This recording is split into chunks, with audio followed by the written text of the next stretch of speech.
It's the 7th all-time preseason meeting between Dallas and Jacksonville. The series tied at 3 apiece in the first meeting in the preseason since August of 2021. Let's go down on the sideline for the first time. Hear from the fourth member of our crew, Haley Sutton. Yeah, thanks so much, Kyle. Well, this is exciting for several reasons, right? But the big reason is to get an opportunity to see some of these young guys in action. And when you've got Mike McCarthy calling the plays for the first time since he's joined this organization, you're going to see a little bit different of an offense out there. We've talked in depth about this West Coast offense and what that means. And to put it in layman's terms, it simplifies it for the wide receiver so that they can get up and get active. And that wide receiver spot is really a place that we're going to be keeping an eye out for. Of course, they brought in Brandon Cooks off of a trade from the Texans earlier this offseason, and he's been so instrumental to some of these younger guys like Jalen Tolbert, Jalen Brooks, any of the Jalens that you can even pick out on this team, but he's been so instrumental in helping them grow, helping them learn this offense so that come game time, come kickoff in just a few minutes, they'll be ready to go. Now, you also should keep an eye out on the tight ends. Their role has shifted a little bit as well in that West Coast style offense. A lot more blocking, a lot more pass protection for that group of young guys, but really, Kyle, this is a young team that is going to take the field, get their first snaps, get a feel for what it's like to play inside of AT&T Stadium, and we are so excited to keep an eye out on them. Thank you very much, Haley. Mike McCarthy calling the plays on offense for the first time since 2018 when he did so in Green Bay. McCarthy, during his 12 seasons as the play caller in Green Bay, he had top five scoring offenses, so he's had some success as the play caller. He's got the play sheet in hand as we are just about ready for kickoff. Towels waving at AT&T Stadium, a jam-packed crowd on hand as Cowboys Nation is ready for football in 2023. Jacksonville and Dallas just about set. It'll be Parker Washington back to receive for Jacksonville. And kicking off, Brandon Aubrey, as 2023 is here at AT&T Stadium. Out of the back of the end zone it goes, and the first test for Brandon Aubrey has passed. As we take a look at our Miller Lite starting lineups, brought to you by Miller Lite, the only beer of the Cowboys. It's Miller time here at AT&T Stadium. And Isaiah, you take a look at this defense, you get a first look at first-round pick Mozzie Smith, but you also get Sam Williams in the bunch, a second-round pick from a year ago. Listen up, this might be the starting defensive line for the preseason, but this is the starting defensive line on any other roster in the NFL. These guys can absolutely ball out. You have your first opportunity to check out Big Mozzie Smith, big Mozzie down there at number 58 on the interior defensive line. You're going to get a great test early on against Trevor Lawrence, Christian Kirk, and some of the Jacksonville starters. A quick completion to Kirk on the outside. Damone Clark chases him down, but Bill getting to see Trevor Lawrence, who arguably was one of the top 3 or 4 quarterbacks in the NFL down the stretch last year, is going to be a nice test for some of these young defenders. And, of course, it also included a win over the Cowboys in Jacksonville in December last year. A game in which he threw 3 touchdown passes and a 40-34 Jacksonville win in overtime. Doubled his passing touchdowns and halved his interceptions from his rookie year to 2022. Play action to Etienne behind the line of scrimmage, and Lawrence has plenty of time looking way downfield, and it's intercepted. Did he get a foot in bounds? He did. Nice job by Wanye Thomas, who continues the camp that he had in Oxnard. And the whole time I had my eyes on number 30, Mr. Wanye Thomas, having an opportunity to come out here and make an impact. Take a look at him back here. He does a great job of not only getting back there, but obviously keeping his eyes on the quarterback, going out there, reading him the whole way, stays on it. Look at him tracking the ball, goes up, high points it, gets both feet in. Great job. Turnover for the Cowboys. Bill, Wanye Thomas has been a standout on the practice fields in training camp on the West Coast, and he brings the West Coast to Texas, and he has a pick on the first pass attempt of the preseason for Trevor Lawrence in Jacksonville as Cooper Rush steps in at quarterback for Dallas. Of course, no action for Dak Prescott in preseason week number 1, but you get a good look at Cooper Rush, who, of course, went 4-1 as a starter in 2022, Bill. And, of course, the first completion to Jake Ferguson there, but Cooper Rush, yes, when Dak goes down at the end of the Tampa Bay game last year, he did what you hope a backup quarterback is able to do, and he won games for this team last year. High formation for Dallas early on with one tight end to the right. And they'll hand it off to Malik Davis, who has nowhere to go. Stacked up at the line of scrimmage. Here's the rest of the starting lineups on offense, brought to you by Miller Lite, of course, the only beer of the Cowboys. And this offense is going to showcase some young tight ends and some young receivers. Isaiah Rico Dowdle at running back. Malik Davis getting that first carry. Lots of youth up front. A lot of youth up front, and you saw right there in the first play, you had Sean McEwen lined up at the fullback position. You're going to see these guys moving around all over the place as you take a look at Cavante Turner right there in the slot.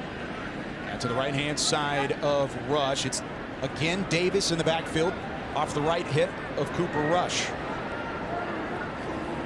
Ferguson in the slot, and there he is. First down reception for Ferguson as he stretches out to the 48-yard line into Jaguars territory. As we take a look at our Lenovo Skycam for the first time. And here it is right here. Jake Ferguson does a good job of getting inside, slanting right there across the middle. There's going to see a lot of this pass-friendly routes from the inside for the tight end position. These guys should have opportunity to get a lot of yardage, not only in the preseason, but going forward towards the regular season. Bunch set to the right-hand side, offset tight end as Ferguson's back behind the line of scrimmage on 1st and 10. First play from Jacksonville territory. Toss back to Davis. He's got some blockers up front. Tries to turn upfield, but can only get back to the line of scrimmage. Yeah, you see the running backs trying to get things going there. That play just got washed out a little bit, but Malik Davis is going to have plenty of opportunities in this game to get some yardage. You see Matt Walesko trying to work up to the next level there, trying to force the guy out. Sometimes the play just gets washed out. You got to get what you can, make sure it stays positive. Bill, lots of action for Malik Davis in the early going here. Yeah, and going up against a first-team Jacksonville defense with 44, Trayvon Walker, who was the first pick in the draft last year, lining up on the right side, Josh Allen on the other side. Great test for the Cowboys offensive line here. Turpin and Tolbert to the left. Rush looks that direction, has to shake off a couple rushing Jaguars, but he can't get away. Taken down at the 40-yard line. It looked like Andre Cisco got in there first. Yeah, he just ran out of time here. Okay, you have the down lineman. You see him on the play action. He wanted to go to Jalen Brooks on the outside, but the guy's got in the backfield. Not enough time. Got to find something a little bit shorter. Try to dump it down, but they brought the pressure for sure. Brings up 3rd down and 21 from the Cowboys' 41-yard line. They go with 4 wideouts and the 1 tailback. Actually have 3 wideouts and Peyton Hendershot who goes in motion. Settles back in. Rush with plenty of time to throw. Has to dump it off underneath to Davis. Nowhere going as Darius Williams takes him down. And there's the first drive for the offense, not going in favor of Dallas. They moved the ball a couple times, but ultimately that #1 starting defense, as Bill mentioned, held things down. You like to see these guys try to just take the easy ones, like you saw with Jake Ferguson there. A couple other times he had to work his way to his 3rd and 4th progression and didn't end up panning out for him. And you can see Jacksonville's defensive coordinator Mike Caldwell. He was under Todd Bowles for a decade before he got the DC job in Jacksonville, and he likes to bring pressure, and that was the key play on that first possession. Cowboys pick up 1 first down on a reception to Jake Ferguson, but then go backwards after Cooper Rush was sacked. High end over in punt, all the way to the 10-yard line where Parker Washington settles in, and he steps up, and he's met quickly by Tyler Coyle. There is a penalty marker down. We'll tell you what the flag is when we come back. Jacksonville with the ball inside their own 20-yard line, as they will have their 2nd offensive possession. We're going to actually wait around here for the flag on what was, at least at the moment, a 47-yard punt, a 6-yard return. We want to make sure we give Sean Hockley the airtime here. Illegal block in the back, receiving team number 36. The penalty is half the distance to the goal. First down, Jacksonville. Timeout. So Christian Braswell called for the penalty. That'll help the Dallas defense out when we come back.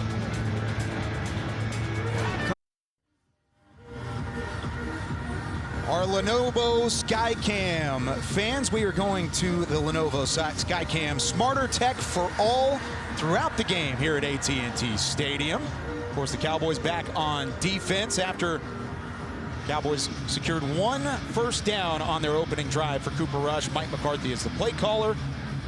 Wanye Thomas's interception goes for not Isaiah, but another chance for this defense to shine. And a lot of those rookies out there again, including Mozzie Smith. Yeah, a lot of playmakers out there. You got Nashawn Wright out here pressed up on the end. Ron Bland's in there as well. And off to Etienne as he bounces outside. Thomas nearly there again for a trip up. Flag comes flying in from the back judge as Damone Clark has the tackle out of bounds. Modest gain on first down. The carry to the right-hand side. Holding, offense number 85. half the distance to the goal. Replay, first down. More room for the Dallas defense. Let's go down and check in with Haley Sutton. Hi guys, well, you were talking about Wanye Thomas being all over the field. I had an opportunity to catch up with him literally as he was walking off of the field in the last practice out in Oxnard, and I asked him, what's been working? You're talking a lot, you're moving your feet a little bit better. What's working? He says he's coming into this season with a lot more confidence. He said being around other guys in that room like Javon Curse, Malik Hooker, Donovan Wilson have all been great mentors to him, but he's ready to carve out a name for himself on this Dallas Cowboys roster. I can't think of a better way to start that out than getting your first interception here in this preseason game. And to do so off of Trevor Lawrence as well must be quite the thrill. Preseason week number 1. They go with Etienne again, straight up the middle. One turnover in one drive isn't bad. Hitting 100, hitting 1,000 works out well for this Cowboys defense. The first team to lead the NFL in takeaways in consecutive seasons since the 1970 Steelers. You remember those defenses, Bill? That's a historic Steel defense. curtain defense. How about That's right. that? They did it 3 years in a row, so that's something the Cowboys defense can shoot for this year. 3 straight years for Dan Quinn's team to lead the league in takeaways. You know what happened to that Pittsburgh team in year 3? They were Super Bowl champs several times in the 70s. Yeah, they won Super Bowl 9. Don't worry, they got it. That one outside, completed to Calvin Ridley, the new Jacksonville receiver, after a year off due to suspension from the NFL. Deron Bland in coverage. It brings up 3rd down and short. This is a big 3rd down, Kyle, because now you have opportunity to see Big Mozzie Smith coming in there to fill the gap. Osa Adigizua right there sitting right next to him. But then you also have the big playmakers on the outside, and Sam Williams and Golston are going to walk their way up to the defensive end position. Can they get some pressure on Mr. Trevor Lawrence and company? Adigizua off the left side as we speak. Rushing from the 3 technique. 3rd and short. Handoff, left side. He met with Damone Clark right at the line to gain, and they're going to mark him just shy, it appears. That was actually DeMarvion Overshown, the rookie 3rd rounder from Texas, stepping up and plugging the hole. And look at the young man. That's exactly what you want to see. These guys are coming in. They're trying to run a counter and come back on the inside. But you see right there, you got Bell filling the hole right there. And then after that, it's just a welcome party. Good job by these guys on 3rd and short. Rookie v. rookie. Tank Bigsby given the carry. And a 3rd down and short stand for DeMarvion Overshown. Love that guy. He plays with such energy and passion. This guy loves football. DeMarvion Overshown. And there was some questions on whether or not Dallas would send Cavante Turpin out for punt return duties, and that is exactly what we'll see here as this one's put in the air by Logan Cook. A sideways spinning punt. Reeled in by Turpin, and he lost the football far side. And Jacksonville will hop on top of it. The Pro Bowl return man from 2022 coughs it up, and Gregory Jr. is there for the recovery. Yeah, this is why you have preseason reps, Kyle. Even though you're a Pro Bowler, you still have a little rust that you got to knock off. He got the ball. He should have came to the outside. You would like to see him try to bounce it outside here, but he decides to take the inside track. When you take the inside track, you have pressure coming from both sides. They pop it out of there. They go ahead and recover. Turnover for the Dallas Cowboys. You see the ball's high and tight, but the little punch right there, that's all you need. Once you pull that elbow down, the ball has no place to go but out. He will watch this one back on film, make the corrections. A couple more games of preseason, Bill, and he'll be ready for the regular season. And Gregory Jr. out of Ouachita Baptist, the only player ever drafted out of Ouachita Baptist. Of course, a former Cowboy great, Hall of Famer Cliff Harris, also from Ouachita in Arkadelphia, Arkansas. Field position abundant here for Jacksonville as they get the ball back. Here's Etienne with a burst of speed up inside the 30-yard line. And now Jacksonville able to get going here after the takeaway. Yeah, they move the ball pretty well on the ground here. You see these guys still trying to work the inside. They get the traps, okay, they get everything sealed off right there. Boom, he's right up the middle. Good hit by Damone Clark right there at the end, but a little bit too much seepage coming off of our last few seasons here in Dallas defense. Gain of 13 on the first play of the drive for Etienne and Jacksonville. Lawrence looks far side. There's Calvin Ridley pushed out of bounds by Deron Bland, but another gain of about 13 and another first down. Yeah, Calvin Ridley is a heck of a receiver, and I think Deron Bland might have gave him just a little bit too much space over there, Bill, and a little bit too much respect. You would like to see him come up there and press him, put some hands on him, but, Trevor Lawrence and Who is that over there? And really, those guys are going to be a heck of a tandem to deal with this year. These are good reps for these young secondary. Of course, Calvin Ridley out of Alabama and missed more than a year now. ETN with a blocker up front. That's Walker Little paving the way. Both Damone Clark, Nashawn Wright, and Israel Mukuamu trying to muddy things up on the right side. Yeah, you started talking about some of the guys in the secondary. Israel Mukuamu, Nashawn Wright, Deron Bland, right? You're talking about Eric Scott Jr. Those guys are going to have a chance to go up there and show what kind of presence they have on the outside in terms of having that run defensive stop coming from that outside end. We know the interior defensive line is going to be solid. We know the linebackers are going to be solid. What are these corners going to do in terms of rush defense? 2nd and 4 from the 11 for Jacksonville. ETN again, the lone back, swallowed up as here comes Dante Fowler Jr. off the left side. Former Jacksonville first-round draft pick in 2015, 3rd pick in the draft. A little payback. You see him coming right off the edge here, Dante Fowler Jr. right here. Boom, get a little swoop, coming there, getting him in the backfield. He has a little help right there in the backfield by Damone Clark, but great job using his hands, getting hands off him, and he's telling him with the Matumbo, no, no, no, not back here. Fowler out of Florida, 6'5", 320, had 6.5 sacks last year. He has a tackle for loss here in the preseason opener. Big 3rd down inside the 15-yard line. Trevor Lawrence back to pass, throws underneath, and there's Damone Clark over the top. 4th down and about 2.5 from right at the 10-yard line. Good job by the defense, just playing what we call a little blanket coverage. That means just keep everything in front of you. So all they have offensively is a nice little dump down, and your linebacker's Johnny on the spot right there to get the tackle, forcing them into a 4th down position. Here's what the preseason's all about, taking chances. And inside the red zone, Jacksonville elects to keep their starters and their offense back out onto the field on 4th down and 3. Under 5 to play in the first quarter. Lawrence with time to throw, steps up, delivers back of the end zone, and it's caught for the touchdown. Christian Kirk, the Texas A&M Aggie, has Jacksonville on the board. That's just too much time, Kyle. He had way too much time to sit back there and decipher where he wanted to go with the ball. You'd like to see these guys get a little bit of pressure on it to make them uncomfortable.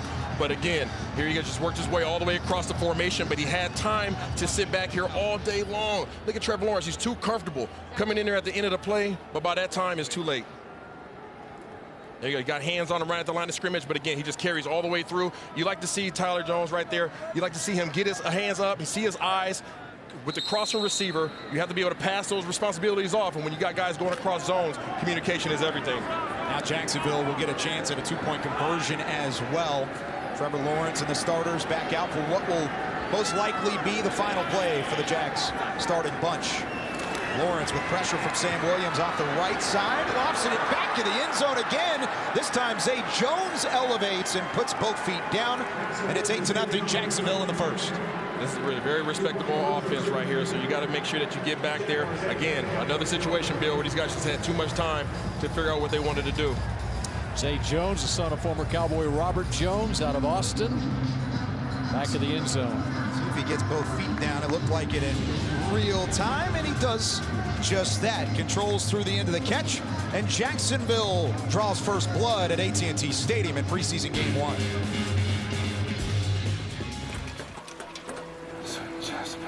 I found it! Papa John's is the official pizza of the Dallas Cowboys. Better ingredients, better pizza. Papa John's. 6 plays, 42 yards in 3 minutes and 4 seconds, leading to a Trevor Lawrence 10-yard touchdown pass to Christian Kirk, following a Kevontae Turpin fumble off of a punt return. Lawrence, by the way, since throwing an interception to Wanye Thomas on the opening drive for Jacksonville, 4 of 4 with a touchdown and a couple first down completions as well. Brandon McManus will kick this one off. Deuce Vaughn in the end zone, and he'll let this one hit on top of the Cowboys helmet, and the Cowboys will bring it out. It's also time to recognize tonight's Bank of America Offensive Featured Player of the Game. And Bill mentioned him earlier, tonight's player is offensive tackle and 5th-round pick, Awesome Richards. And Awesome Richards getting a real opportunity early in this game. He's been matched up against number 44 for Jacksonville, the #1 overall pick in the draft last year, Trayvon Walker. Bank of America, the official bank of the Dallas Cowboys. Bunch set to the right for Cooper Rush back at quarterback. Second drive for the offense as Rico Dowdle gets his first touch of the afternoon. And Dallas didn't really get a chance offensively to get back out there because of the fumble on special teams, but this is a chance, Isaiah, for Cooper Rush and company to settle in. Yeah, they have opportunity to settle in, and we talked about obviously Cavante Turpin and his special teams and the fumble he had there. We know what he can do, so we're not too concerned about that, but here's his opportunity as a receiver to try to get some yardage. Bootleg with some play action, completion to Jalen Brooks, the rookie 7th-round pick out of South Carolina, who has also, much like Wanye Thomas, had a very good camp. He has been absolutely showing out, and not only has he been showing out with Dak Prescott, but obviously Cooper Rush and Will Greer. So whenever you have a guy that's as consistent as that across camp, you might want to keep your eyes on him in the preseason. One tempo here, no huddle. Rush with a quick drop. He wants to look that direction again, and a miscommunication leads to the incomplete pass on 3rd down and 4.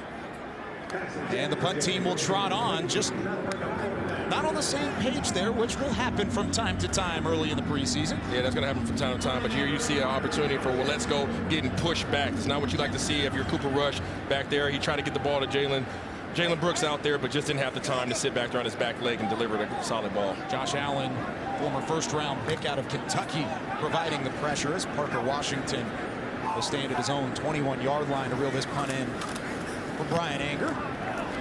End over end from Anger. It's a short kick and a fair catch made at the 29. Good field position again for Jacksonville, who lead this one 8-0. See what the Cowboys defense can do when we Super Bowl 58 and so much more. Enter today. Is this Mozzie, Yes, sir, this is Maz. the Cowboy? Yeah. Well, We making it happen. Mozzie, I'm telling you, it's our thrill to be able to call you. This is Jerry Jones. And Yes, sir. tell you, we just turned your card in. We're drafting you.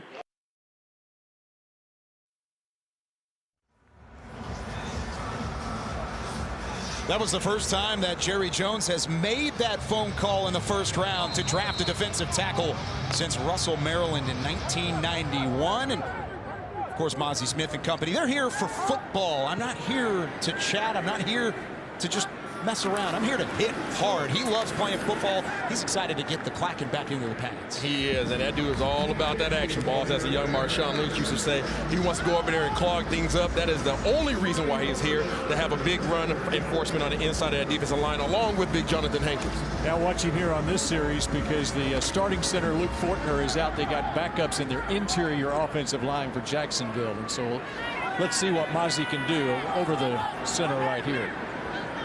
Looks like 2nd-team offense across the board for Jacksonville. C.J. Beathard replacing Trevor Lawrence as that throw goes just a bit low. Looking that time for Luke Farrell. Beathard, 6th-year quarterback out of Iowa, 25 years old, 6'2", 215, former 3rd-round pick. And he's been around the NFL a couple different times. He's been 2017 through 2020 with San Francisco. Going up against, again, a young defensive front for the Dallas Cowboys, including 1st-round pick Mozzie Smith. 3rd down and 8 from the 32, and some of that young defense moved. Was it a false start for that? Offense, number 72. 5-yard penalty. It's 3rd down. That's a big issue for Jacksonville here because Cam Robinson, their starting left tackle, is serving a 4-game suspension to start the regular season. So former 2nd-round pick Walker Little getting the opportunity there at left tackle. And at right tackle, it's their 1st-round draft pick out of Oklahoma, Anton Harrison, who is getting a lot more playing time here in the first half of this game. Backs him up 5 more yards, 3rd and 13. Beathard will let this one fly down the far sideline. It's caught, but out of bounds. The coverage was there from Deron Bland. Tim Jones was the intended target. Looked like Isaiah, he made the catch, but you got to stay in bounds. Yeah, and you know why he was unable to stay in bounds, Kyle? Because of Mr. Deron Bland right here. He does a good job of sitting and then forcing him to the sideline. That's what you could do as a cornerback. The sideline is your friend. Even if he catches the ball, guess what? It doesn't matter because guess where you're at? You're out of bounds, sir. Doesn't matter what you do with the ball in your hands.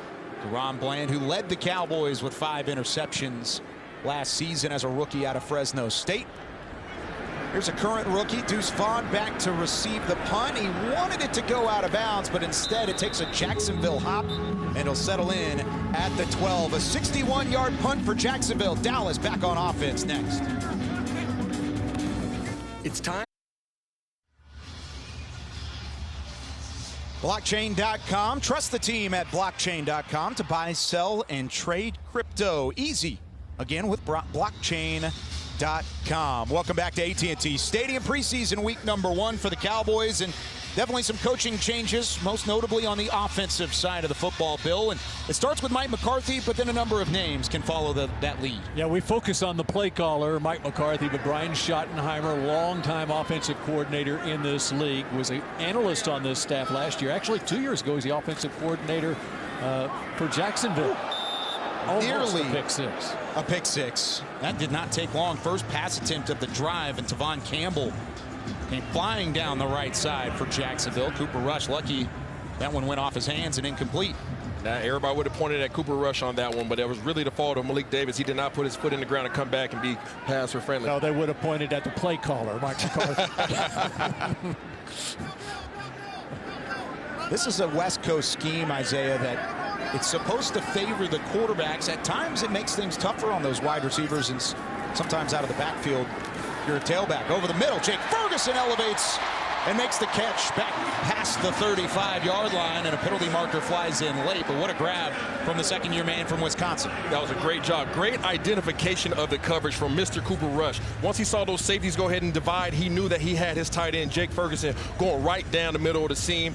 Go ahead and see the flag right there. Going to tackle a couple extra, I think, Bill, coming up. Yeah, personal foul, unnecessary roughness, defense number 42. This is a 15-yard penalty added to the end of the play. First down.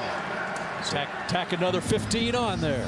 And what you're looking for these safeties. As soon as you see these safeties roll out that way, he know that he has his man right across the middle, wide open in the middle. Great ball. Way to be pass friendly there. Putting it on his back shoulder. So the only person that can come down with that is Mr. Ferguson. Turn and go. Great job. Great pass and catch, and we'll take the extra yardage. Shaquille Quarterman dropping back into coverage that time. Could not adjust to the ball. Cooper Rush put it over the back shoulder, which was fantastic for Jake Ferguson to make that grab, because if you would have put it on the inside shoulder of Ferguson, Isaiah, that might have been dicey. It could have got swatted away, but that was a great job by Cooper Rush and Ferguson being on the same page. Trying it again, this time underneath, dumped off to Malik Davis. Puts a foot in the ground and a stiff arm as well. Turns up the field, and let's go down on the sideline where we hear from Haley Sutton. Yeah, guys, well, obviously Cooper Rush slowly finding his stride here on this second drive, but that last possession out whenever he was hit, the offensive line and Cooper Rush immediately came to the bench and met with offensive line coach Mike Solari. He was walking them through what went wrong, especially there with Mike Walesko. But listen, Cooper Rush is a guy who knows how to deal with pressure in his face. Last season, he was blitzed on 31% of his dropbacks, and he was 36 of 52. That's 69% when there's pressure in his face. So when you talk about a guy not having any pressure on him, that's Cooper Rush, and you can see him dialing it up on this drive. Cooper Rush, so dependable as the backup in 2022. Dak Prescott injured in week 1. Enter Cooper Rush. Cowboys go 4-1 and stay squarely in the race for an NFC title at that time. To finish second in the division as that one's thrown into coverage, tipped in the air, and there's Jalen Tolbert. Tolbert benefits. The ball was thrown into coverage. Tavon Campbell again could not hold on. He nearly had a pick six to start the drive. Might have had an interception there. Sometimes it's better to be lucky, Kyle, because once you see this cover two, there's a little hole right there, but if you miss it, that easily can get tipped in the air for an interception. They got a little lucky there. First reception of the preseason for Jalen Tolbert. Bill, high expectations for Tolbert as well in his second year out of South Alabama. And him personally, he has high expectations for himself this preseason, as his rookie season, after being a third-round draft pick out of South Alabama, did not go as he anticipated it would, but he's such a hard worker in the classroom, taking notes, drawing pictures, and it's paying off on the field with that catch right there.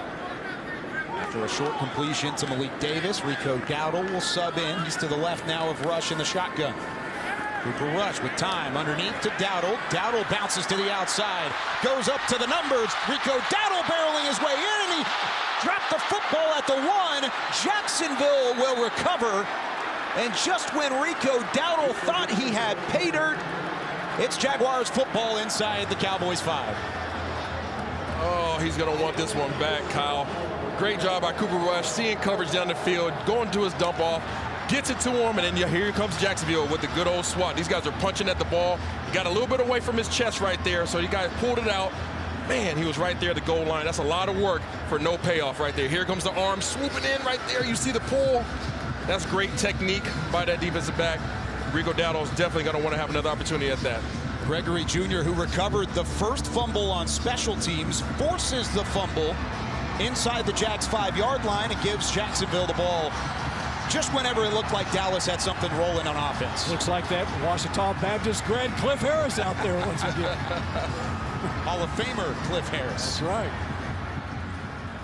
I get the sense that we're going to see a lot of ball protection in this next few weeks of training camp. Well, that's a big thing. I mean, we're talking about who's going to be RB2 on this team, and you're thinking Rico Dowdle there, who's a bigger back.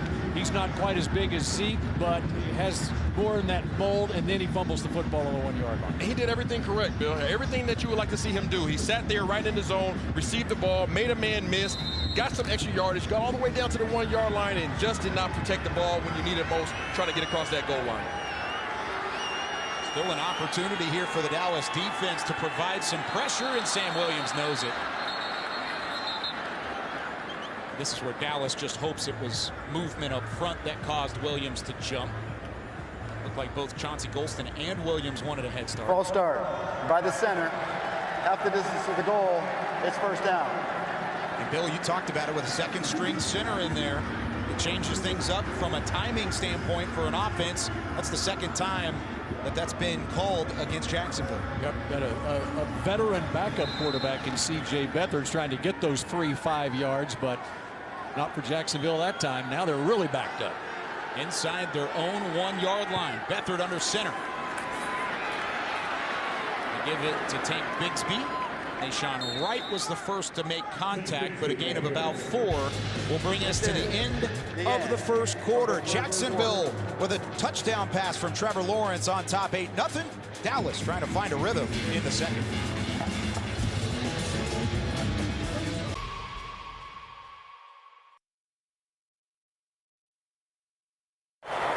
My man. Hey, let's go, defense. Hey, let's go. Fuck how we got on. Get off. Let's go, D. Let's go. Fuck how you got on, right? Just get them off. Sounds from the Sideline is brought to you by blockchain.com. Make your crypto play today. Dak Prescott mic'd up at today's game. Inside access, unlike any other Bill Jones, to hear QB1 talking on the mic, and we'll have that throughout the game this afternoon. He didn't want to be on Quarterback, the Netflix documentary, but he'll be mic'd up for us. Does that say something? Maybe that says something about our broadcast. Bill Jones, Isaiah Stanback, I'm Kyle Yeomans. We have Haley Sutton down on the sideline. Delighted you've joined us here in preseason week number 1. The Cowboys not going to see any Dak Prescott today. We've seen plenty of him out in Oxnard, California, gentlemen, and he continues to grow from what he had last year. A little injury issue early on. Pushed past that. Had a great year with some extra interceptions thrown, but something that he's trying to work on and continue to clean up going into 2023. I honestly think that's one of the main reasons why they switched over to this Texas Coast offense that they're talking about. It's going to give him the opportunity to have a lot more higher efficiency passes going forward and be able to make quick, decisive decisions as his offense progresses. Mike McCarthy, a big part of that change is there's a penalty marker on what was a completion. Holding. Defense number 31. This penalty's declined. The result of the play is a first down. C.J. Beathard threading the needle sidearm there to Seth Williams. Talked about him earlier and on the last drive and saying he's a veteran backup quarterback. That was a veteran move. Good look at Stephon Gilmore, also not playing today, the veteran quarterback for the Dallas Cowboys. And off left side for the Auburn rookie Tank Bigsby. Picks up about 1 yard. Speaking on Gilmore, Isaiah, we talked early about the veterans and the youth and the mixture of the two in this season for Dallas, and he's a big part of that in that cornerback room. The one word that always shows up whenever you talk to anybody in reference to him is always leadership. He brings a lot of veteran presence. He's obviously had a heck of a career, but when he steps up, he is one of those guys that wants to teach. He wants to pass along his wisdom and lift up all the other guys in that defensive back room, and it's showing up early on in this preseason. Bigsby met by Sam Williams behind the line of scrimmage, a loss of 2. Second round pick out of Ole Miss shows up, Bill, for a tackle for loss. Yep. Love what Sam Williams does here. SEC on SEC. Didn't even block him, Bill. Got to take advantage of every opportunity, Isaiah. I don't think he's going to not make that play. 3rd down and 9. Beathard in the shotgun. 3-step drop. Rolls right. Throws underneath. Completion made, and a big hit from Overshone. Pushes the completion out of bounds. Strange on the catch, and it's 4th down. The punting unit will trot on. Not surprising seeing Overshone show up, huh? Not at all. I mean, that dude flies around. You talked about his intensity and how the energy level that he plays with, but the range that he has, Bill, he's able to go sideline to sideline and able to hold teams like Jacksonville to 4th down. His potential is really immense. Dan Quinn has got to be. We'll see if it surfaces his rookie season or not. He'll for sure will be on special teams.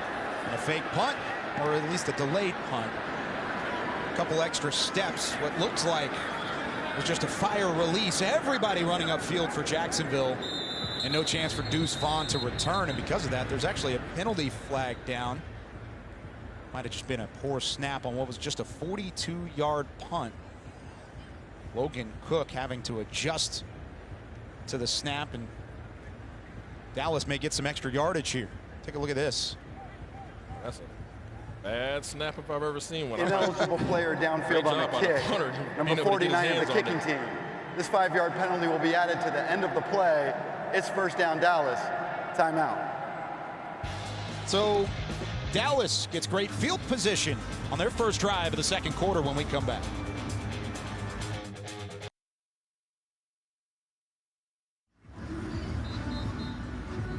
AT&T, the official 5G innovation partner of the Dallas Cowboys, as we welcome you back to AT&T Stadium, where the Dallas Cowboys trail Jacksonville 8-0. Cooper Rush goes 10 of 12 passing in the 1st quarter, and he gives way here for Will Grier in his 5th season in the NFL.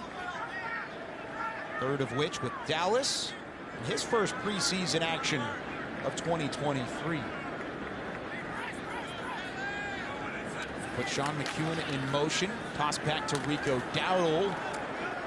Talked about the physicality of Rico Dowdle trying to earn some keep as a physical back, Bill Jones. And there you see a big hit laid down by the South Carolina product. Well, and you like the play caller there, Mike McCarthy. He goes right back to Rico Dowdle after the fumble down at the end of the 1st quarter.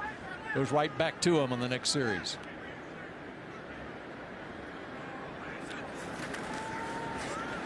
Off to Dowdle.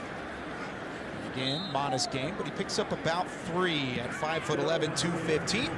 Let's go down on the sideline here about number 15, Will Grier from Haley Sutton. Yeah, guys, well, we had a chance to catch up with Will Grier before we were leaving Oxnard, and we asked him what kind of quarterback he expects to be in 2023. And interestingly enough, he says he spends all of his time literally mimicking everything Dak Prescott does, both on and off the field. He has so much admiration for both Dak and Cooper Rush. He says Cooper Rush is the smartest guy in the room, and if he could just be a little bit more like Cooper Rush, he could feel himself being a little bit more successful as we see him go down there. But really just a guy who's soaking up all of the knowledge, all of the resources that he has in that room. Thank you very much, Haley. Grier unable to escape. Yasir Abdullah on the sack. Big loss on the play, and it brings up 4th down and 15. And again, Brian Anger will trot on for Dallas. Parker Washington, the rookie, out of Penn State, back to receive. Spiraling kick and a booming punt for Brian Anger. Backs Washington all the way up to the 5. Nowhere to go. Fantastic job on special teams by Anger to put that one inside the red zone. Tough field position for Jacksonville when we come back.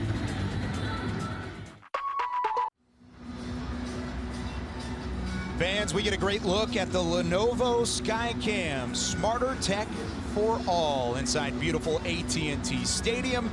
As football is back, Isaiah, stand back, and it's back in a big way. It is back in a big way, and you hear the crowd getting into it. This is a welcoming party for some of these young rookies who haven't had the opportunity to experience this. But here they are now against the Jacksonville Jaguars. They're in a position to go out there and make some big plays, Kyle. Here you saw the offensive staff talking to both quarterbacks, Cooper Rush and Will Grier. Jacksonville will take over at their own 12-yard line. Tank Bigsby with some space. Right side, up the sideline, stays on his feet, and he's finally pushed out of bounds at the 46-yard line. A gain of 34 for the rookie from Auburn. This is all about losing leverage. You see everybody dives inside. As soon as he sees that, he hops right back to the outside. You like to see right there, Eric Scott Jr., he needs to stay outside. Even though he's a corner, he needs to be able to look from the outside in, forcing everything into his help. He lost containment. That's why he ended up in a big play. Biggest run play of the first half for either squad as they go right back to Bigsby. Bigsby again breaking some tackles, and he's finally taken down by Marquise Bell. You mentioned Eric Scott. I mean, Scott as a rookie, 6th-round pick out of Southern Miss. There's a lot on the table for him, and he's also our Bank of America Defensive Featured Player of the Game. And if he's going to continue to build in this Dan Quinn defense, early preseason snaps are going to go a long way. Absolutely, and then there's no concern whether or not he can coverage. I think he's done a great job of that, not only in college but in his time in training camp. And the question mark surrounds him around his running defense, right? Is his willingness to be able to get up there and lay his hat in there. We saw there he just lost a little bit of discipline. Play action to Bigsby. Beathard lets this one fly deep downfield, and it is caught inside the 3-yard line. Back on his feet and into the end zone goes Jacob Harris for the touchdown.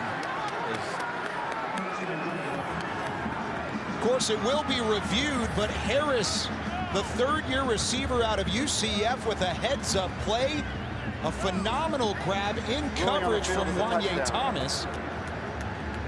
The ruling on the field is that that's a grab. Wow. Jacob Harris pulls it down, but it looks like he's going to stay down at about the 3-yard line. Yeah, it's contested, obviously, but you like to see these guys not play the college rules and let him be down. You like to see them confirm that he stays right there after that, after he takes the ball down to the ground. It's going to be close. I think they're going to take a peek. It does look like Wanye Thomas got a hand on him. Of course, Wanye had the early interception, but this time Jacksonville gets the best of the Cowboys secondary. It's most certainly a catch. That's not the question here. After further review, the runner was touched down by contact at the 4-yard line.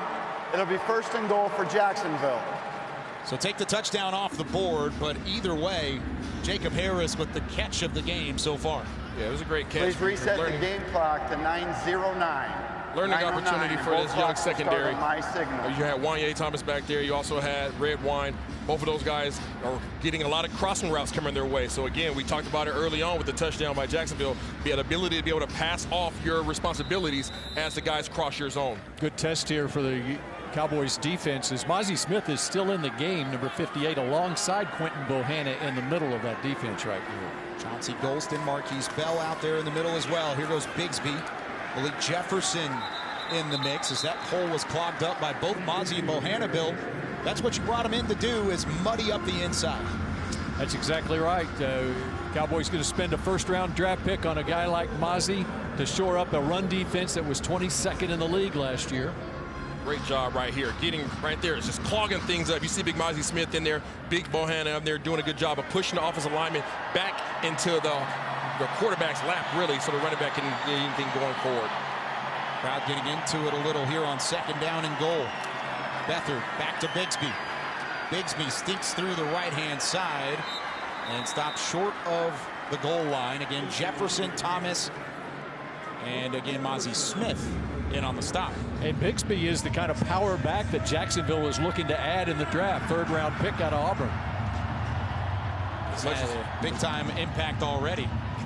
Cool breeze over there on the sideline, DeMarcus Lawrence. He doesn't look too worried, does he? Not at all. 3rd and goal for this Dallas defense, trying to force Jacksonville to a field goal. It's a read option. Beathard kept it, and he's all alone.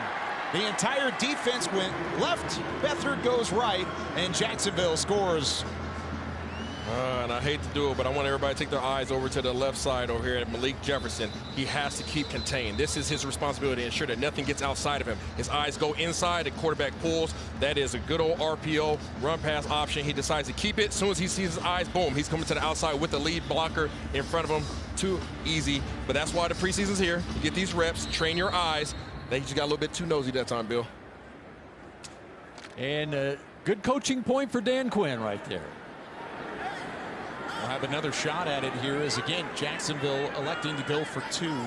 Doug Peterson's bunch not wasting any reps here in the preseason. They converted on the first try. Beathard lofted, end zone, batted away by Israel Mukwamu. Keeps 2 points off the board and keeps it a 14-0 ball game. Timeout. Micah Parsons on the sideline watching the defense give up a touchdown, but a nice breakaway there from Israel Mukwamu. Jacksonville 14. America. Reliant is proud to power the home of the Dallas Cowboys and the homes of Cowboys fans across Texas. Reliant, official energy provider of the Dallas Cowboys. Texas Lottery, make every day game day with the new Dallas Cowboys scratch tickets from the Texas Lottery. Play today for your chance to win up to $100,000 with the Texas Lottery. Back here at AT&T Stadium following a 6-play, 88-yard drive for Jacksonville. Dak Prescott's Dallas Cowboys currently trailing by 14 in the middle of the second quarter. Deuce Vaughn back to return, and he'll have a chance to bring this out. First action for Deuce Vaughn. Vaughn with a seam up the middle of the field, and he's taken down at the 25. You like the action from Deuce Vaughn early on, and you love getting to see the electricity that he brings to AT&T Stadium. He did so in college. He had an opportunity to do so there as we welcome you back into the booth. Isaiah Stanback, Bill Jones, I'm Kyle Yeomans, and I mean, you get to see Deuce Vaughn a little bit there, but really you want to see the offense find a rhythm. You want to see them find a rhythm, but I love the fact that he thought about it. He said, should I stay in? Nah, I'm going to go ahead and take this thing out and try to see if I get this crowd to say, dude. Yeah, exactly. That's exactly where I was going with it. Okay, Daryl Johnston, it was the moose cry from a couple of decades ago. I can't wait for the deuce cry. One of the first mentions I ever saw with Deuce Vaughn was here at AT&T Stadium. He played Stanford as a sophomore. This is really his first opportunity as a starter with the K-State program. And I saw a sign from the Kansas State section. That's where we were sitting. And it said, the deuce is loose. I like that a lot. And the 4-2 looks good as well. He wore 2s in college. You can't really wear the number 22 in Cowboys country. Isaiah Kyle can't wait for the deuce to break loose so he can use that call, right? You know, It's in the chamber. I might be waiting for that one. We'll see. Play action as Will Greer rolls out and McEwen can't hold on. He had some space to turn upfield, would have had an easy shot at the markers, but instead it's 3rd down and about 4. You'd like to see Will Greer just take his time and deliver a nice ball. You see him right here. He doesn't get his hips turned around, unfortunately, but we'd like to see him deliver that so he gives his tight end, Sean McEwen, an opportunity to turn upfield. 3rd down for Dallas. So far on the afternoon, Cowboys 1 of 4 in 3rd down opportunities, something that Mike McCarthy stresses as the leader of the offense. Pressure off the edge. Greer looking to Jalen Brooks, has to adjust back to the ball, and it's incomplete. Thrown back behind him, and it's 4th down for Dallas again. And Will Greer went, unfortunately, to the wrong man. I know he has a nice little vibe and chemistry with Jalen Brooks on this go route. Okay, he wants to get him the ball, but what you don't see on the camera is an underneath route coming right here. Free. Jalen Tolbert was absolutely nobody around him. Should have been an easy pass and catch. That was by design to clear out that side of the field, dump it off to the underneath guy so that he can get the running catch. You see Brian Schottenheimer talking with Will Greer right now. Not wasting a whole lot of time. Greer 0 of 2 passing since replacing Cooper Rush at the start of the second quarter. High spiraling kick. Parker Washington with plenty of room to return this. He makes one man miss. Cuts back inside, and he's met quickly by Trent Sig. And a quick message from Pepsi. Check it out. Introducing the new and improved taste of Pepsi Zero Sugar. Now more delicious. Zero never tasted so good. Try it now. Jacksonville, a team that was 9-8 in 2022. Number also 38 of the kicking team went out of bounds voluntarily. This is a 5-yard penalty, which will be added to the end of the play. It's 1st down, Jacksonville. Also made the divisional round as Ed Hockley letting us know that 5 more yards will be tacked on at the end of the kick. Both of these teams advancing to divisional round action. Dallas losing to losing to San Francisco. Jacksonville losing to Kansas City. And Bill, both teams looking to further their seasons this year, and a good place to start is seeing the youth up front. Well, and finally Jacksonville has some hope after going 9-8 last season and coming from behind to win that game against the Chargers in the wild card round a year ago. And of course the Cowboys trying to get past that divisional playoff hump. That was the first Cowboys penalty on the day, by the way. Just 5 yards tacked on as a member of the kicking team ran out of bounds voluntarily while trying to chase down Parker Washington. Dan Quinn's unit back out on the field for Dallas. And C.J. Beathard, the Jacksonville offense, over the middle, off the hands, incomplete. The intended target was Kevin Austin Jr. Luckily, he was playing volleyball instead of football, because he would have had room to run with that one had he caught it. What do you think's going on in that conversation, Bill? Cooper and Dak. Well, it's interesting because Cooper in this game, where he was 10 out of 12 throwing the football. You know, one of the biggest issues that you see with whether it's the Cowboys or any team when you got the 2s against the 1s as this game started is they don't get that many reps in practice. Kelvin Joseph defending there. Yeah, nice job by Joseph. Stayed right on his man. Didn't get a chance to turn the head around, but that's the right timing from Kelvin Joseph. Yeah, that's a good job, just staying in the hip pocket. A lot of times that's all you need to do. Just force him in. You're going to see him work his way up the field. Again, he doesn't go for the inside move, but now his job is to simply sit inside the inside hip, get his hand up, deflect the ball out of his hands, and do your job. You see here, as soon as he sees his eyes get big, he puts his arm up in the air. Great job by Kelvin Joseph recovering on that coverage. 3rd down and 10 for Jacksonville from the from the Jacksonville 36-yard line. Beathard throws it to a wide open Seth Williams on the right sideline. And the catch is made. Eric Scott was who was in coverage. He pushed him out of bounds, but it's a 1st down for the Jags. Yeah, you see the Dallas Cowboys going to single high coverage here, and there's just too much space. He's going to run a nice little open out route. You're seeing Eric Scott Jr. just struggle a little bit with this off coverage. Boom, right there, coming out of the break. There's nothing to stop them. That's like throwing routes on air. He has to do something defensively to prevent him from being able to get a free release. Learning opportunities for this Cowboys secondary against 2 veteran quarterbacks. Off goes for minimal gain. There's Mozzie Smith clogging up the middle. Love seeing Mozzie's getting a lot of snaps on defense here. That's great to see from the 1st-round pick out of Michigan. Dealt with a shoulder soreness a couple times through camp, and it looks like he's back in the fold and has been rotating in and out quite often for Dan Quinn's unit. We'll take a breather on this one. He is so strong. In the shotgun, Beathard. Screenplay to the left. Bohanna trying to chase down the tailback. Completion is made. It looks to be about a yard shy to Dearness Johnson. Dallas Cowboys single game tickets are on sale now. Limited tickets for the 2023-24 season at AT&T Stadium are available on DallasCowboys.com/tickets. Better act fast if you want to fill up the seats, just as the fans have done today here in Arlington. Great crowd on hand for the first preseason game. 3rd down and short. See if Mozzie will get into it a little bit. Yeah, Mozzie back out there on 3rd and short. Beathard under center. He'll sneak it. The early indication is that he had the 1st down. 1st down, CJ. 1st down. It's not on. Great look at the sideline following Jacksonville picking up the 1st down. Looks like we have a timeout on the field. That gives us a chance to go down on the field and hear from Haley Sutton. Well, guys, you've talked so much about DeMarvion Overshown and his versatility out here on the football field. That's because he's literally played every single position practically on this defensive side of the ball.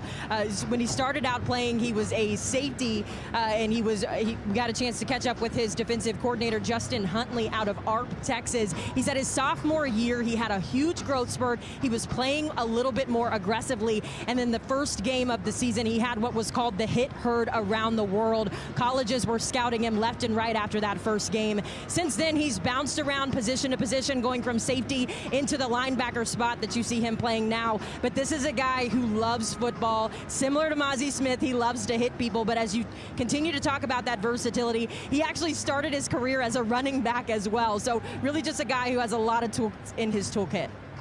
Overshown, a third-round pick, just 22 years old, but he turns 23 tomorrow. Happy birthday, early birthday for DeMarvion Overshown. What a way to celebrate it than making a debut in preseason action along with these fellow 2023 draft class members.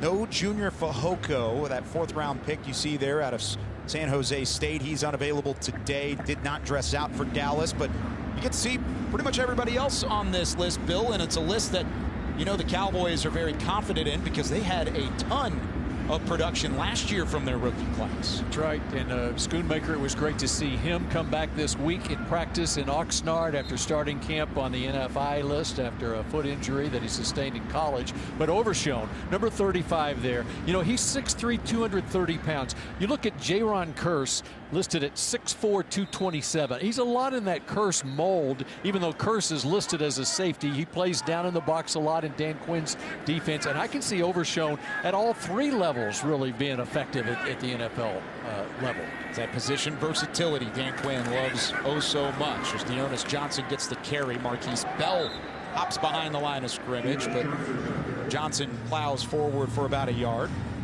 It was good to see Big Mazi Smith in there with Gallimore. Those guys did a good job of just clogging things up, and then you allow Marquise Bell to come on the backside. Hey, that's all you need to do, Kyle. They don't need those defensive linemen and interior that necessarily get a push and get back. All they need to do is make sure that the offensive line is unable to get forward. When you look at the early talking points for this Cowboys team is the run defense. Jacksonville at the moment averaging 4.5 yards per carry.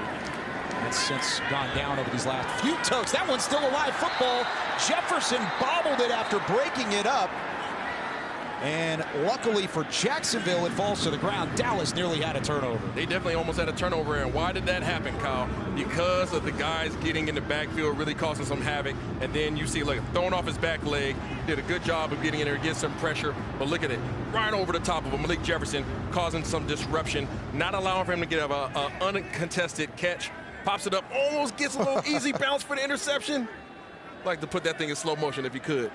Looked like it might have touched the turf on initial contact. So even under further review, that play may not have stood if Jefferson could have held on.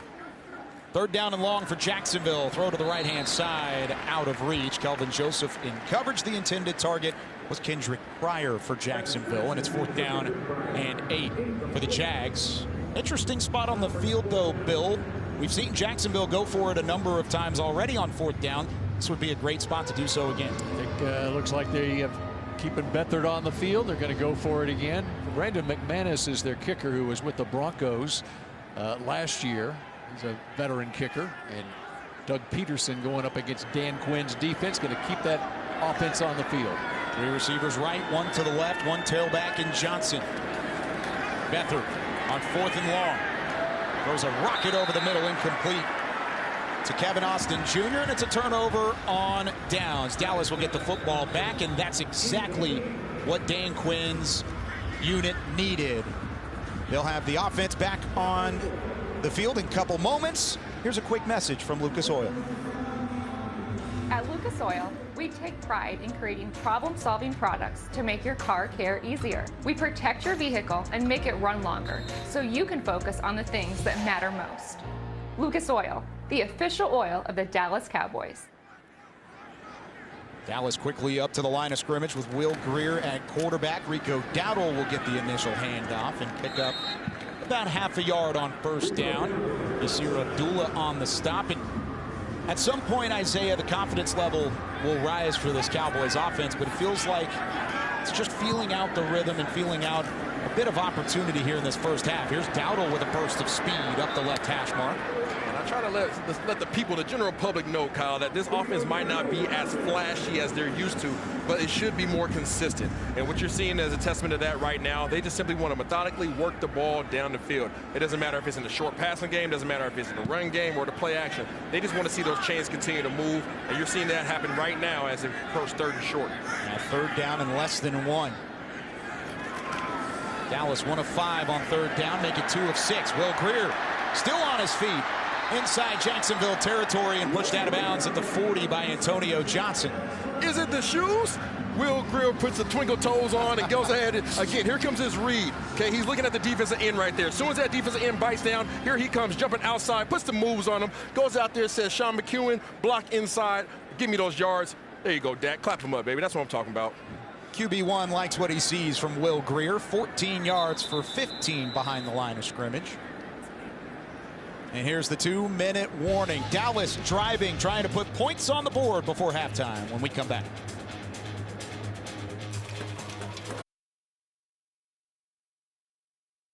Hey, how we doing? What's up?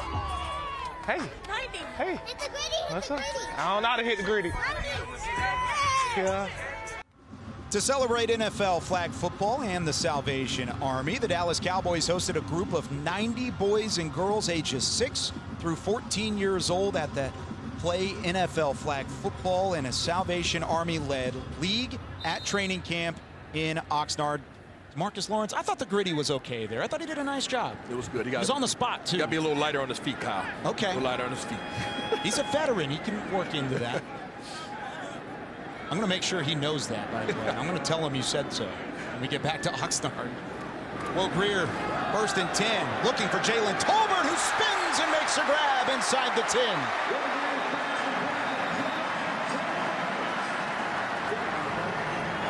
I think that one might be coming back, Kyle. 31 yards if it stands. Did he get the 2nd foot down? Oh. 1, 2. That looks like it's a good catch. We're going to call it out of bounds initially. Great job high pointing the ball. Review. Let's look at the left foot. That should stand. They call it OPI. Looks like we actually might have a penalty marker down in the backfield that'll wipe it off either way. We got a wide receiver in the book, in the booth with us, Isaiah. What'd you see? What'd you think? I think he got away. Well, he didn't get away with it. He pushed them to try to create a little bit of separation there at the end, and that's why they got him for the offensive pass interference. Was that really a push, Isaiah, the wide receiver? Well, I would call it more of a shimmy. Unfortunate break for Dallas. Wipes off what would have been a 31-yard gain, and Kevontae Turpin can't hold on to this one, making it 2nd down and 20. 1:47 left in the half. Stick around for our halftime show. We'll hear from Mike McCarthy. Haley Sutton and Nick Eatman will be down on the sideline. Plus, we'll have plenty of stats and analysis and highlights presented by WinStar World Casino and Resort. Halftime coming up in just $1:47. What a turn of events. It looked like Jalen Tolbert had a phenomenal grab for the Dallas offense. All of a sudden, offensive pass interference sets up 2nd and 20, and it'll be a little more as Will Grier is swallowed up behind the line of scrimmage. A loss of 6 more. He's just trying to sand his guys down the field, and unfortunately just ran out of time. Offensive line got pushed around a little bit. You see Ball in here. Keep your eyes right here. He kind of gets beat with a little crossing, little stunt on the defensive line. They didn't pass off their responsibilities. That's one of the most difficult things on this offensive line, and especially in the preseason, Bill. When you have Hoffman in there, you have Ball in there, you have Biadasz, you're rotating all these different guys in there, and there's no continuity. The offensive line works as one unit, and when you don't have that continuity, you can end up with sacks. And you end up with 3rd and about 30. There is 3rd and 30. Underneath on the screen to Malik Davis. Davis had some space, and he almost got back to the original line of scrimmage. What'll get Dallas back into at least Jacksonville territory at the 43, and the clock will stop with a timeout from the Jags. Fans, we're going to get a good look at the Lenovo Skycam. Smarter tech for all. There's Will Grier trotting off, and With it being 4th down and 13, Isaiah, do you think about going forward and at least getting a rep here for your offense? You know what? All cards on the table, Kyle. Push him forward as we take a peek at Mr. Schoonmaker showing up on the field right here. I'm looking forward to seeing him have an opportunity to make some plays. But it looks like 1-5. Mr. Will Greer is working his way back on the field for what, a 4th and, call it 13? Cut the distance in half. It was 13 yards there from Malik Davis. They need 13 more here on 4th down with 56 seconds remaining in the first half. Dallas trailing by 14. Greer with time. Unloads over the middle. It's completed for a first down. Kevontae Turpin inside the 30. You love to see it. Kevontae Turpin, his goal this year in the preseason is to show up as a wide receiver. He proved himself that was a returner last year. He is going to be a key ingredient to trying to go out there and be a good guy for Will Greer. Now it's hurry up offense. That one off the hands of Jalen Brooks. Here's another look at the completion to Turpin, Bill. Yeah, and for those of us who got to see Turpin at TCU as a wide receiver, this guy's got natural pass catching ability, and that was a big 4th down conversion right there. Confidence builder for Turpin, Isaiah. Yeah, it's huge for him. He needs to be able to show up continually in that way. Here he is in again with another opportunity. Jalen Brooks again incomplete. Greer continues to look toward Brooks. Brooks has had that connection with Greer on the practice field, but you can see the frustration from the QB, at least in this scenario. It's a little bit different when there's live bullets coming at you, Kyle. Will Greer's getting a little bit happy feet. He's been sacked a few times in the backfield. All of a sudden, he's not sitting back on his back leg. The ball's coming out a little hotter on some of the shorter routes. They have to find a way to make it happen, though, because here we are again in a 3rd down situation. Just 31 seconds remaining. Dallas settles into the pistol with Turpin in the backfield. They go to the left side. Dowdle has one man to make miss. He picks up some extra yardage, close to the line to gain. And a timeout called for Dallas. It'll be 4th and short with 22 seconds left. Doing a good job on these 3rd downs, Kyle, find themselves back into a nice 4th and short position. A choice for the head coach here. Does he have the young kicker, Brandon Aubrey? That could be a test for him, about a 37-yard field goal, or keep his offense out there. Early indication is that Will Greer wants the snaps. He was asked, Mike McCarthy was, earlier in the week about that. Would you manufacture kicking situations? This wouldn't even be really a manufactured one. But Dallas, who has been desperate to find some offensive cohesion here in the first half, has a chance on 4th and 1 to keep the drive alive. They go to Dowdle. Dowdle will pick up the line to gain. A timeout shortly follows. And they'll have some shots at the end zone here. This way he gets the best of both worlds. Got to see his offensive line in a short yardage situation, and still, if they don't get into the end zone, might have an opportunity to give an opportunity to the young kicker. Good job by Dowdle, who has to dig out some turf from his face mask. Speaking of turf, United Ag and Turf, the official Ag and Turf equipment supplier of the Dallas Cowboys, had some of that United Ag and Turf after bullying his way through the middle. And I kind of had a little bit of a concern when I saw them show up in 4th and 1 and they're in a shotgun 5-6 yards back. But with Rico Dowdle's size, he's able to come downhill with a little bit of size, a little bit of momentum to be able to bulldoze his way for the first down. Doesn't take long for him to get going either. He has some acceleration to his game, and we saw it right there. John Stevens and Rico Dowdle to the near side of the formation with 2 receivers up top for Will Greer. Greer with a pocket, throws over the middle. Jalen Tolbert into the end zone, and Dallas is on the board.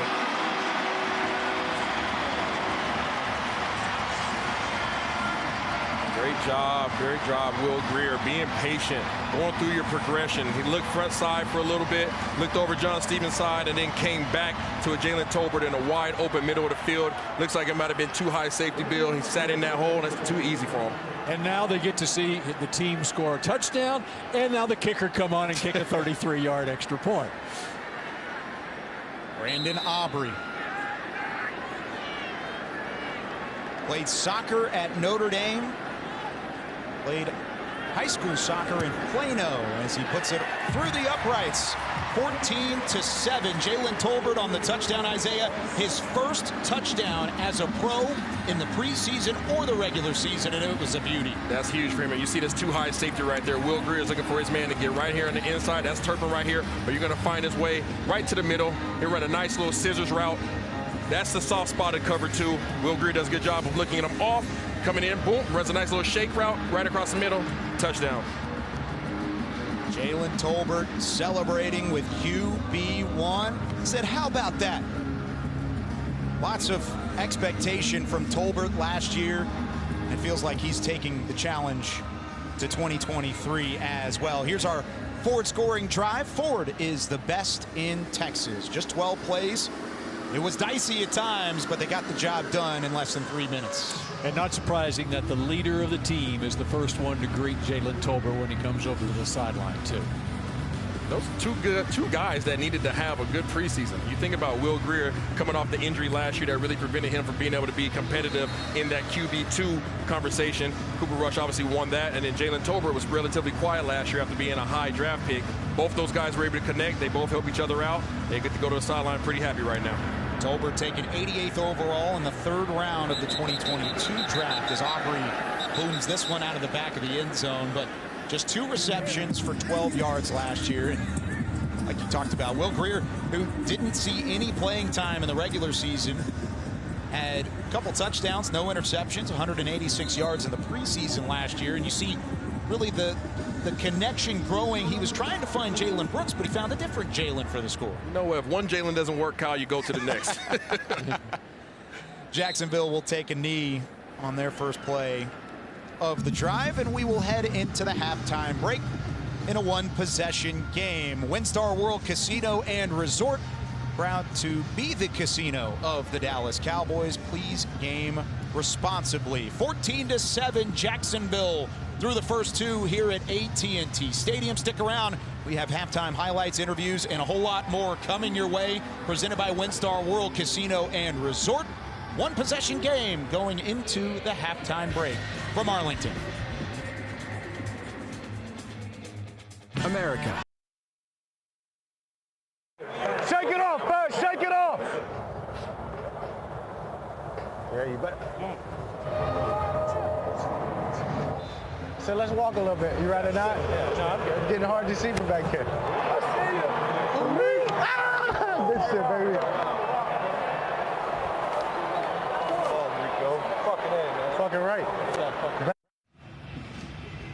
14-7 Jacksonville at the half as the Dallas Cowboys trail in preseason game number 1. Let's go down on the sideline. Haley Sutton has Coach Mike McCarthy. Like you said, joined alongside Mike McCarthy. Coach, you got a chance to see both of your quarterbacks behind center. What did you like? Definitely. I think, Cooper, we had a good series going there in the second. The ability to move the ball in a no huddle. So, I thought he did a lot of nice things. And Will, I thought we got going here, particularly in the 2-minute drive here with the 4th down conversion. So, Will's just got to take the completions, and we're got a lot of football to play here in the second half. Down 7 going into the second half. What would you like to see improve going into the last half of this game? To be honest with you, protect the football. Don't chase the big plays. They're going to be there. Let's convert them and then just take up the play style a couple notches. Thanks, Coach. Thank you. Back to you guys. Thank you very much, Haley, as the Cowboys hit the field for the start of the second half. Kyle Yeomans, Isaiah Stanback, Bill Jones. Quick apology for the language there from Dak Prescott, but it's the heat of the moment. It's football for a reason. There's that talking involved. That's also been a topic of conversation through training camp. But what were your thoughts after seeing what the Cowboys put on the field through the first 2 quarters? I mean, you just heard Coach McCarthy really address it. Ball security is obviously going to be number 1. You can't give up possession, especially when you have, opportunities to score. But also, he wants to see, Will Grier, for instance, just take the easy plays. Don't try to force it down the field. Take what's given. We talked about the methodical offense. That's what he wants to see. Yeah, that's exactly what I got out of that. You can see in that little soundbite right there what Mike McCarthy wants to get accomplished with his offense, whether it's a preseason game right now or as we go along in the regular season. There's a reason that Aaron Rodgers, when he was completing passes, matriculating the Packers down the field, is just taking what the defense gives you, not forcing the issue. No, and that's one thing that I think Dallas will look to improve upon is 3rd down efficiency. They were very good at that a year ago. They were very good in the red zone as well. Had a red zone turnover in that first half. Things will clean up. Preseason game number 1 for a reason, and I mean, initially the first touchdown for Jacksonville came when the first teamers were on the field for the Jags. So lots to clean up, but that's encouraging the way that they finished that second quarter. Absolutely. I mean, you see them starting to settle in. There's obviously a lot of nerves. Take it from somebody who's played in their fair share of preseason games. You know, these guys have to get those jitters out. Sometimes it takes getting hit. Sometimes it takes a mistake that you know that you need to be able to shake out. But either way, they have another opportunity. They have a whole second half to go out here and play. They'll have plenty of reps going forward. And the other thing that has to be underscored in this particular game is Jacksonville played their first team offense and defense throughout much of the first quarter of this game. And now we're getting a chance to see 2s against 2s, 3s against 3s.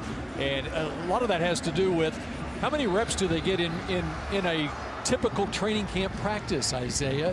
You don't see the Will Greers of the world getting that many reps in practice. And they're not getting a ton of them. As you see here, Malik Davis gets some live ammo at the kick return position. Yeah, first time we've seen Malik Davis out there as we got a look at it on our Lenovo Skycam. Fans, we're going to the Lenovo Skycam. Smarter tech for all. Malik Davis, Deuce Vaughn, and Cavante Turpin have been the free return men for Dallas. Dallas with a chance to double dip here. They scored right at the end of the second quarter, and they get the ball to start the third quarter. Will Greer back out at quarterback for the Cowboys, and they will start it at their own 22-yard line. A lot of young offensive linemen on this front they have here for the Dallas Cowboys. Deuce in the backfield.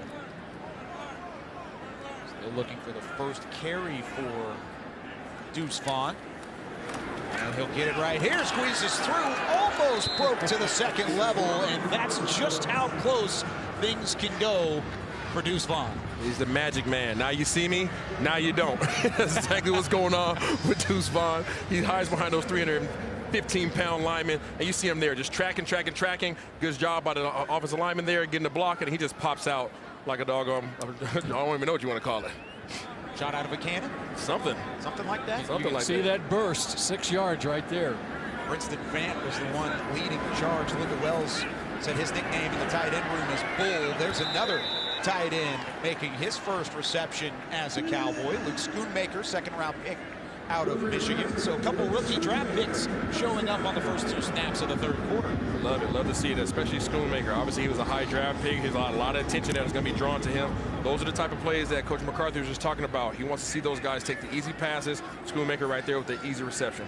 Here's a look at the tight end depth chart. We've seen a number of those guys already. 2 in the game as we speak with Deuce Vaughn in the backfield again. 1st and 10. Back to Deuce, puts a foot in the ground, goes left, and he picks up about 4. This might be backtracking a bit for Dallas. Early indication is a hands to the face. The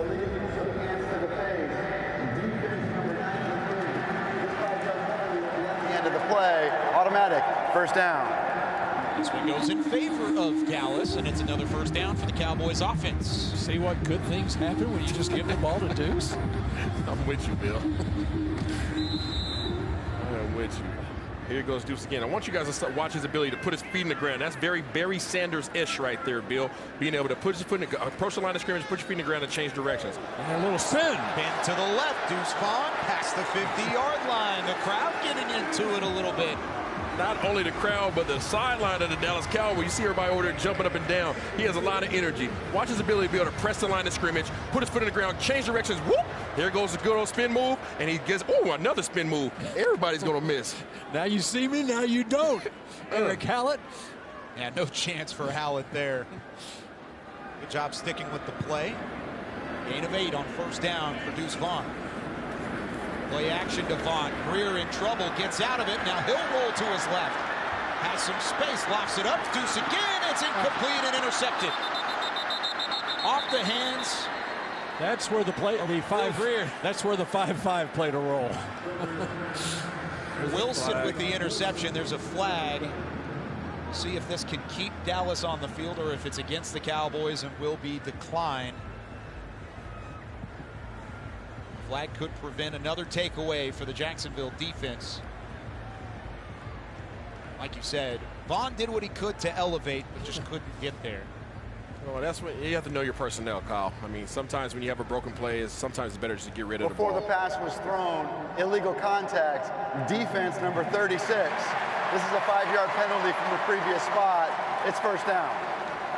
And a sigh of relief for Will Grier, but a lesson learned nonetheless. Another lesson learned. You know, we just started talking about the personnel grouping.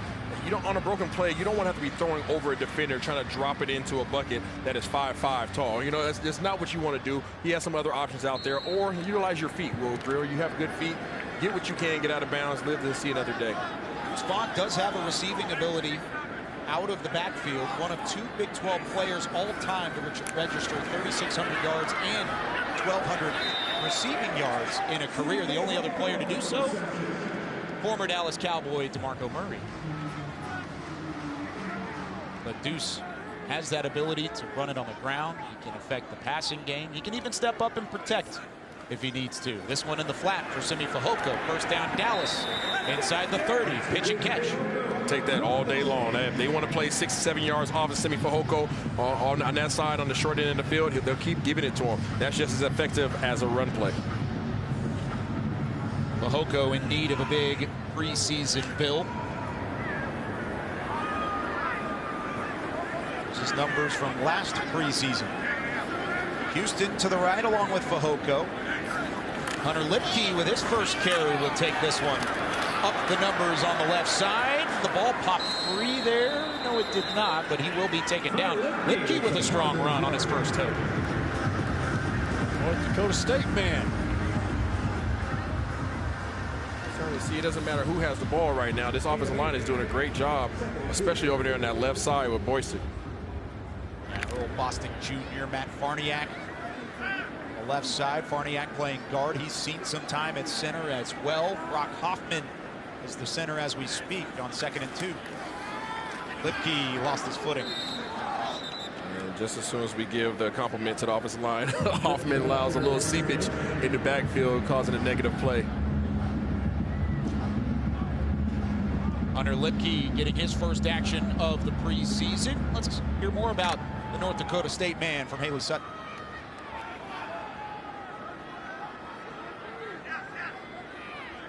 And we'll do so after the 3rd down try here on 3rd and 4.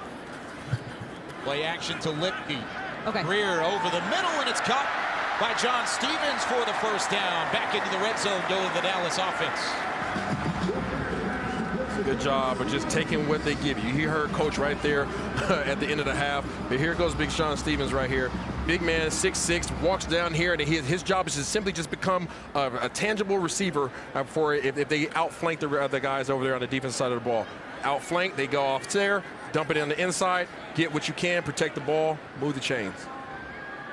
Fresh set of downs for Dallas. Back to Deuce Vaughn. Vaughn ripped down from behind. A dangerous tackle there made by DJ Coleman. Good to see Vaughn pop right back up. Showed some extra durability in college. He showed some on that one as well, Bill Jones. That's right. And showing that he can run between the tackles as a little guy. Quickly back up to the line. 2 tight ends to the right-hand side. Grier scanning. Back to Vaughn underneath, and he's pushed out after a gain of about 2. You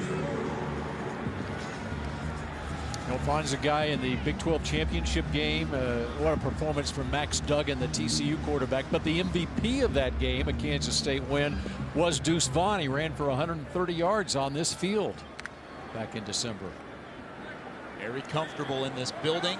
Of course, his father, Chris, a longtime member of the Dallas Cowboys scouting department, was in the war room when Deuce's name was called. 3rd down, back to Deuce. Almost got out of the shoestring tackle, but a nice job sticking with it from Shaq Quarterman. And it's 4th down for the Dallas offense. Yeah, unfortunately, he was just unable to shake this. They got the ball out in the flat. Defense did a good job of keeping everything in front of them. He tried to get loose, couldn't do it that time. And here's a field goal opportunity for Brandon Aubrey. He's aced the audition to this point. This sets up as a very short 29-yard field goal off the right hash mark. And it's up and right down the middle. Brandon Aubrey puts Dallas into double figures, 14-10, as the field goal drive is good for Will Grier in the Dallas offense. 4-point game at AT&T.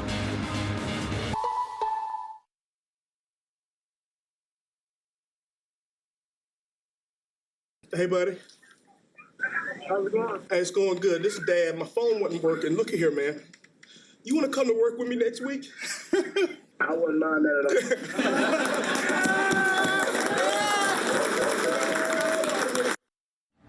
Chris Vaughn in a moment that the Cowboys front office and Cowboys fans will never forget, as Chris, a member of the Dallas Cowboys scouting department, had the opportunity to call his son when he was drafted in the 6th round of April's NFL draft. Deuce with 4 carries, 20 yards on the scoring drive, the 4th scoring drive, leading to a Brandon Aubrey field goal from 29 yards out. Dallas now with 10 unanswered to make this a 4-point game. Let's go down on the sideline where Haley Sutton is with a very special guest, Stephon Gilmore. Yeah, we've got a special guest walking up to chat with us right now, one of the newest members of the Dallas Cowboys. We've got none other than Stephon Gilmore joining us. Stephon, thank you so much for being with us. The last time you were at AT&T Stadium, you had Micah Parsons and Trayvon Diggs fighting over who was going to get to take home your jersey back in December when you were with the Colts. Now you're here, you're playing for the Cowboys. How good is it just to be on this side of the ball? It feels great. You know, it's a great stadium, great fans, you know, and it's an honor to be a Cowboy. You know, I grew up, you know, watching the Cowboys win a lot of games, so I'm going to take advantage of every opportunity I get to play here. We've seen you at training camp with Trayvon Diggs. You guys now have matching shoes, I've seen as well. What's your relationship like with him?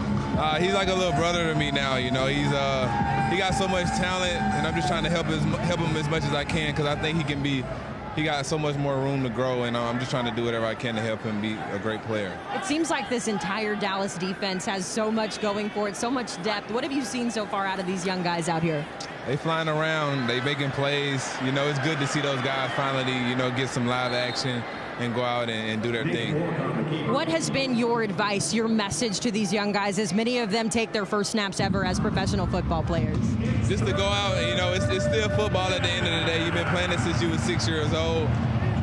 It's just more people watching, so just go out and be yourself, and you know, don't take these moments for granted. Thank you so much. We will look forward to seeing you make your debut as a Cowboy as well. Appreciate you. Thank you. Guys, back to you. The interview with Stephon Gilmore is brought to you by Main Event. From bowling to laser tag to immersive experiences, Main Event is the most fun your family can have together. Stephon Gilmore watching this defense on 3rd down. Give up the 1st down, but still flying around to the football. Had a nice play from Malik Jefferson. You see Tyler Coyle getting the fold, Israel Mukwamu and company, as well as Isaiah. Defense starting to build some confidence behind a front 7 of young guys still getting after it, including 1st-round pick Mozzie Smith. Yeah, those guys are doing a good job of flying around. It's about to get really interesting as you see Malik Jefferson seemingly need a little help. And Jefferson will be attended to right on top of the midfield. Logo will step aside during the injury timeout.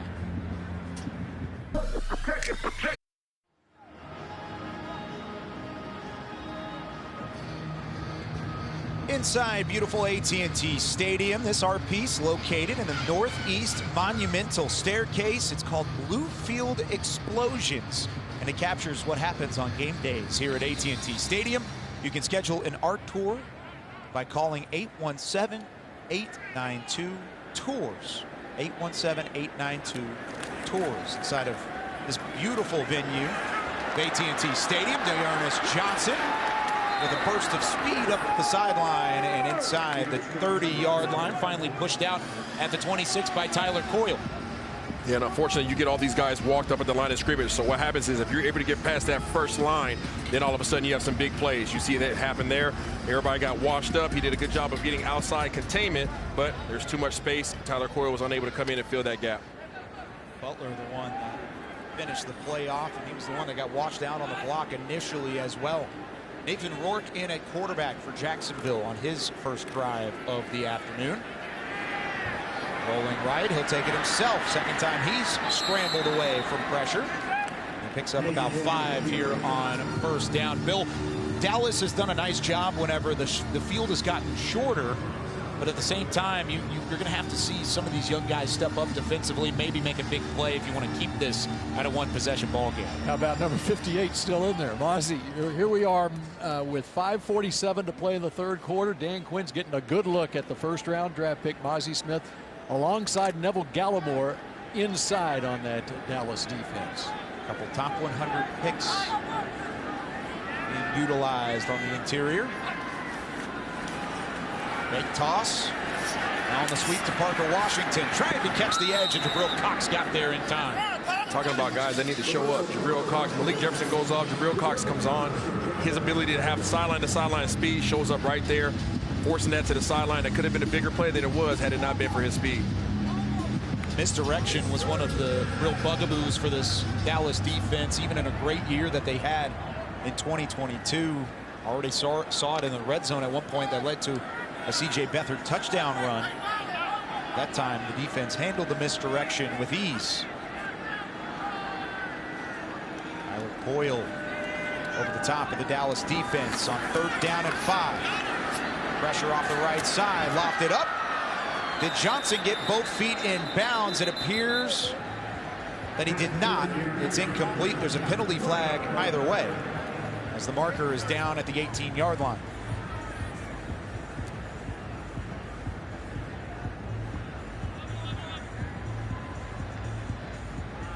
So far, 8 penalties for 46 yards for Jacksonville, just 2 for 15 against Dallas. Here's the call. Pass interference, offense number 83. This penalty's declined. It's 4th down. Jacob Harris, who had a great grab in the first half, was called as the guilty party. And it's 4th and 5. That's why that receiver got open there. Yeah, they ran a little, what they try to call it a rub route, Bill, but it actually turns into a pick play where they ran the running back on a wheel route. And everybody else is coming inside trying to seal up a screen to get him free. But the referees had opportunity to see that one there.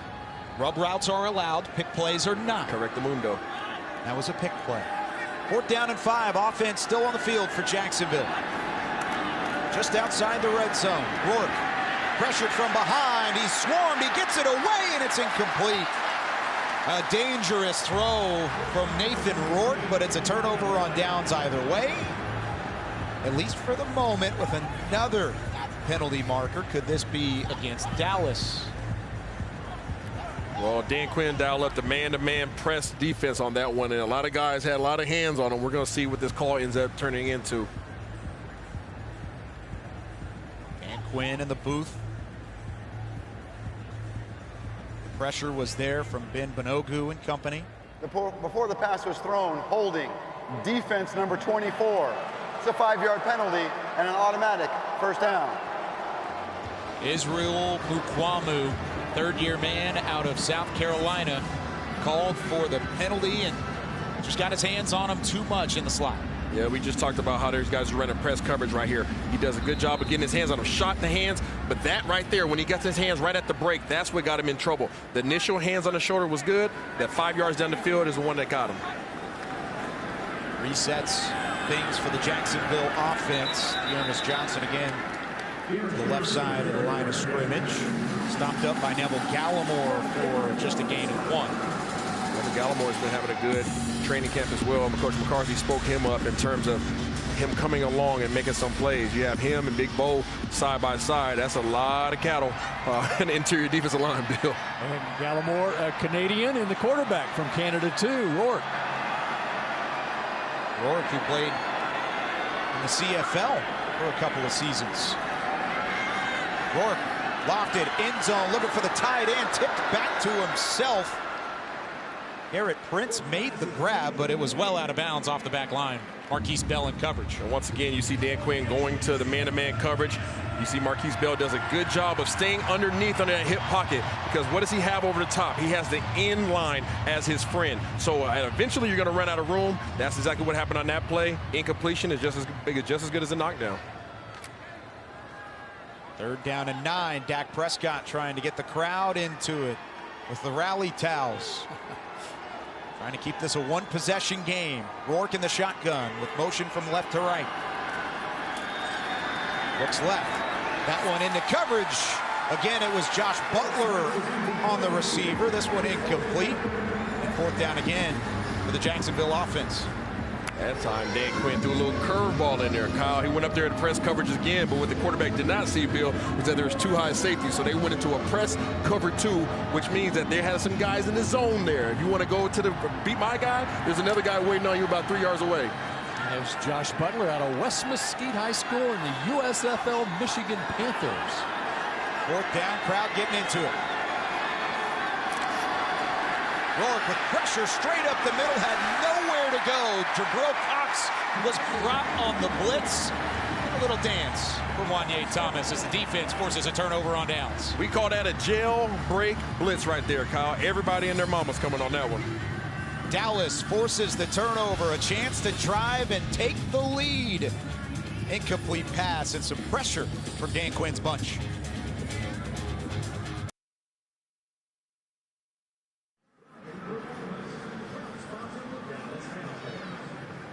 AT&T, the official 5G innovation partner of the Dallas Cowboys. AT&T Stadium, and the crowd getting into it during a 4th down stop inside the Dallas 15-yard line for a turnover on downs. Dallas gets the football back at their own 15. Down by 4, but Will Grier and company with a chance to drive and take the lead 85 yards from the house. Just under 4 to play. Deuce Vaughn taken down behind the line of scrimmage. Under 4 to play here in the 3rd. Get another opportunity to look at Deuce Vaughn and what he can do, but just nothing going that time as an unblocked man comes forward. It's a little hard to get things going as a running back, Kyle, when you got a man sitting 4 yards in the backfield. So this offensive line is going to have to figure some things out to give Deuce a chance to get loose. A loss of 3 on that one. 5 carries, 17 yards. Grier over the middle to Dennis Houston. Houston gets back to the original line of scrimmage, plus a couple yards. Bill, Dennis Houston was a big piece of the training camp and preseason process last year. What can he bring to this offense in 2023? You know, Dak, more so than me, Dak loves Dennis Houston as he showed last year, and the fact that he played a lot early in the season last year. You know, Dennis Houston now in his 2nd year. It really shows how far the wide receiver core has come in the last year. That Dennis Houston's playing now in the 2nd half of a preseason game. He had 2 receptions for 6 yards in the regular season, or on 6 targets for 16 yards in the regular season. He has 2 back-to-back receptions here. It's just an easy little slant route right here. That's that West Coast offense. Get the ball out the quarterback's hands quickly, get it in the hands of your receivers. Dennis Houston with another reception for a 1st down. And I think what Dak really likes about him, he's in the right place at the right time all the time. He's very reliable. Moves the chains for Dallas offensively. Play action to Vaughn. Grier again to Houston, this time to the 45-yard line.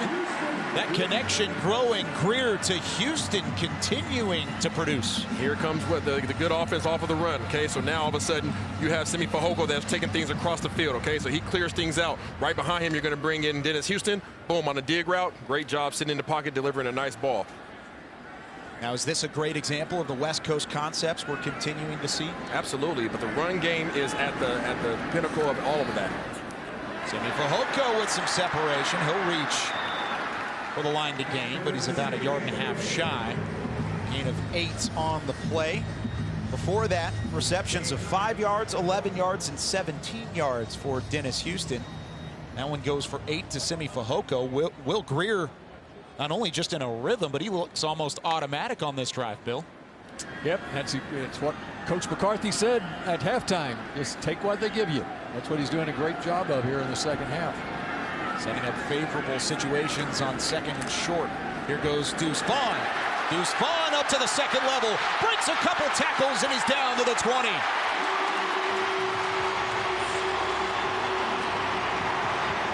Caleb Hayes with the takedown after 26 yards from Deuce Vaughn. Here he is again, stopping, boom, finding the seam, hitting the hole as hard as he can, using those legs, being strong. He's a hard guy to get down once he gets going, but there he is again. He just pops out. If you're a 2nd level or a 3rd level defender, you're literally trying to look through a bunch of guys trying to figure out exactly where he's at. By the time you do, whoop, he's past you. 3 or 4 Jacksonville defenders made contact, but that's not enough against Deuce Vaughn. Here's Simi Fehoko again down the right sideline. Tripped up after a gain of about 5.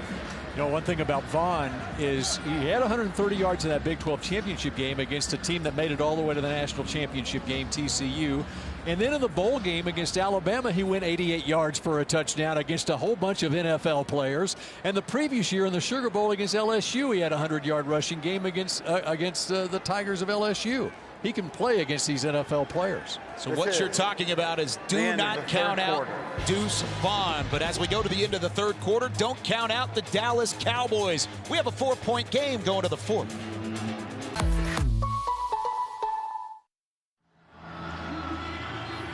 Fans, we're getting another great look from our Lenovo Skycam. Smarter tech for all as we enter the fourth quarter of play in preseason game number 1 under the lights of AT&T Stadium in Arlington. Alongside Isaiah Stanback, Bill Jones, Haley Sutton down on the sideline. I'm Kyle Yeomans. So glad you're with us in what has been a fun game to this point. Will Grier has locked in after starting 2 of 7 for just 28 yards. Since then, he has completed his last 13 passes for 103 and a touchdown. Here goes Deuce Vaughn on the first play of the fourth. Picks up 2 yards to set up 3rd and short. If you want to see growth from a player who needed it, go no further and look no further than seeing what Will Grier has done this afternoon. Hey, he has taken the next step. You know, in the first half, he was a little irrational with some of his passes, got a little bit happy feet after getting sacked a few times. But now, to your point, Kyle, he's starting to settle in. He's starting to take the easy passes. He's starting to make the right calls, the changes at the line of scrimmage, and now these guys are moving the chains. Big 3rd down here for Dallas. Grier running out of time, and he finds Vaughn underneath the Jacksonville defense, but just in time for the first down. And this is perfect read, perfect coverage right by the defense, but it doesn't matter because Will Grier and Deuce Vaughn were on the same page. He ran what we call an arrow route, and that's a perfect route versus a blitz coverage that they just had. That was nothing but cover 1. Middle of the field frees up. Deuce Vaughn wins his matchup, gets the ball. 1st and goal is the Deuce chance. Rain down here from Cowboys Nation. Deuce again. Deuce in the end zone. Deuce Vaughn for 6, and Dallas has the lead.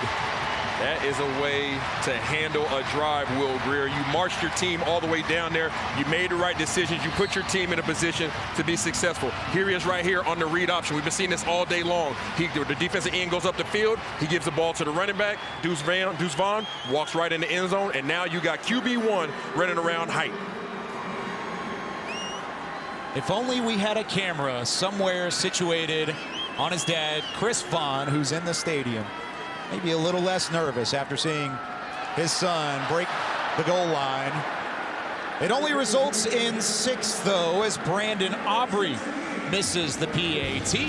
And Dallas will have to settle for a 2-point lead. Deuce Vaughn into the end zone for the first time in the NFL. Cowboys up by 2.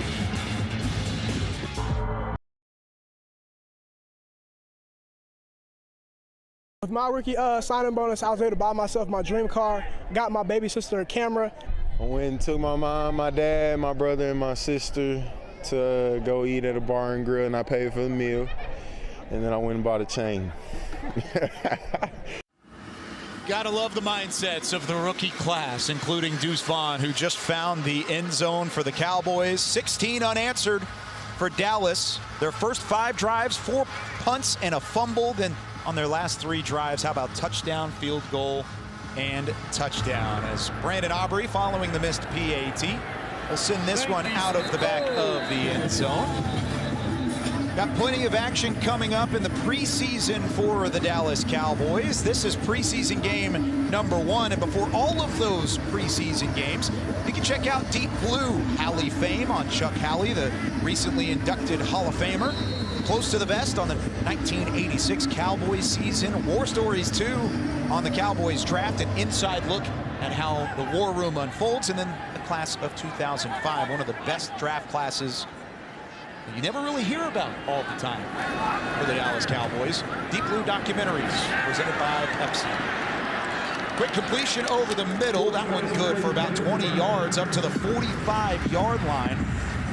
Dallas Now we're lying back on the defense as we take a look at our Lenovo Skycam. Yeah, a little single high safety right here. Okay, what you're going to see here is that the middle of the field is always going to be wide open. All right, well, as soon as the play action comes, the second level defenders, the linebackers are going to bite. That comes down, that frees things up between them and the safeties, and they were able to get the first down on that. 20 yards exactly to Pryor, pushing Jacksonville up to the 45-yard line. Even Rourke in for his second drive for Jacksonville. Play action. Shovel pass. After pressure was there, Isaiah Land nearly had a sack of Rourke, but Rourke stayed on his feet, shoveled it forward for a gain of 2. Another penalty marker down in the backfield. Holding, offense number 62. It's a 10-yard penalty. Replay first down.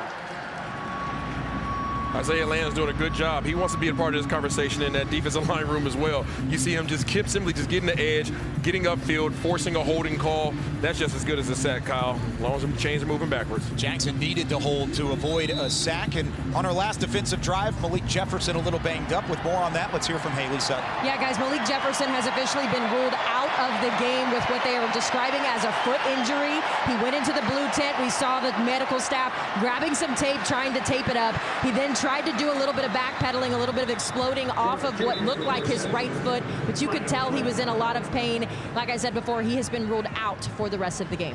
And an unfortunate break for Jefferson, who was flying around. Offside. Defense number 96. It's a 5-yard penalty. Replay first down. As Gallimore is called for the offsides penalty. Jefferson had 4 combined tackles. 2 solo tackles, 2 assists, Bill, but he was off to a great start, had even a PBU early in the game. Yep, and of course he was on the practice squad for the Cowboys last year, a former 3rd-round draft pick of Cleveland several years ago. Highly touted guy out of Mesquite Poteet High School, had a nice career at Texas and trying to stick with his hometown team again.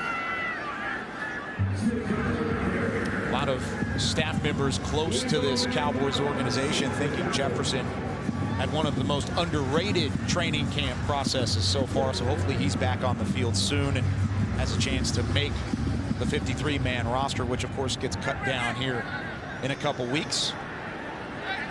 2nd down and 12 following 4-yard gain, or 2nd and 11 rather, after the 4 yards. Here's Rourke. A screen play. Near side to Snoop Connor. Good job by Mandel stepping up from the cornerback spot. He was combined with Devin Harper. Devin Harper did a heck of a job of simply reading this as a screen. You can't see him right now on your screen, but he's looking in the backfield right now. As soon as he sees that there's a draw right there, boom, he's coming downhill. He's going out there, making sure he secures the tackle. D'Angelo Mandel helps out. Red Wine joins the party as well. Good job reading that and making a play on it by the defense. And Harper coming in for the injured Malik Jefferson was the first one to wrap up. 3rd down and 10. Rourke over the middle.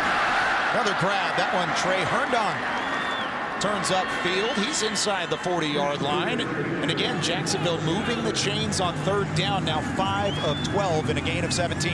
And we're just seeing that they're just having too much time to sit back here and find their guys. You see it right in the middle right there, and there's too many guys. There's 2 guys open on that particular play. But this defensive line is going to have to find a way to get some pressure. You see it stemmed up. Oh, a little contact there. I might have called for a little OPI on that one, Kyle. You're an offensive guy, so if you call it out, then I believe you. High formation here for Jacksonville. Rourke tripped as he gave the ball up. A broken play from the beginning. Somehow Rourke kept his body leverage, Bill, to give the ball off just in time before getting in real trouble. Rourke's a good athlete quarterback. You know, just a couple of years ago, he was trying out for the Giants as a wide receiver. And then went to the CFL and now finds himself playing quarterback in the NFL, trying to make it with Jacksonville. It was the 2022 CFL Most Outstanding Canadian. It's a real award, and he won it last season. Steps up in the pocket this time, delivers a strike down the right sideline. Still on his feet inside the 5 and reaching for the end zone is Elijah Cooks, but he's pushed out at the 4. This took a perfect throw from from Rourke to even be a completion. Yeah, got a play action here, but you see coming out of that on a corner route right to the sideline. You like to see him stay a little bit more on the inside, keep the left hand on the left hip, put the right hand out there to make the deflection. He allows him to get inside. Boom, you can't allow him to get back leverage outside to the sideline. That's one heck of a route and a catch by that young man. Elijah Cooks with the reception on Miles Brooks, the undrafted free agent out of Louisiana Tech. Again, the handoff this time is to Snoop Connor. No gain this time. Devin Harper comes downhill to make the stop. Isaiah Landon there too, the rookie undrafted guy out of Florida A&M who had 19 sacks 2 years ago. Nate Newton's alma mater, Florida A&M. FAMU. Dallas defensively very high on what Isaiah Land brings. There's formation right. Rourke will keep it. For the second time, a QB keeper results in a Jacksonville touchdown, and the Jags have the lead with under 9 to play. Saw offensive lineman do a cartwheel, Bill. Where was that at, Isaiah? It was back in the back of the end zone. But again, you got their eyes are getting caught in the backfield a little bit too much. And you got these guys that are very aggressive defenders. They want to go back there and make the big play in the backfield, but you have to have a little bit of eye discipline to ensure that you don't get out leveraged by quarterbacks as athletic as them. Jacksonville up by 4. They'll trot the offense back out. Again, we haven't seen a PAT attempt. Going for 2. Rourke, end zone. Bobbled, but caught just in time, and a nice connection with Martin. Results in 2. 22-16 as Jacksonville reestablishes a 6-point lead. Nathan Rourke, the Canadian, throwing darts.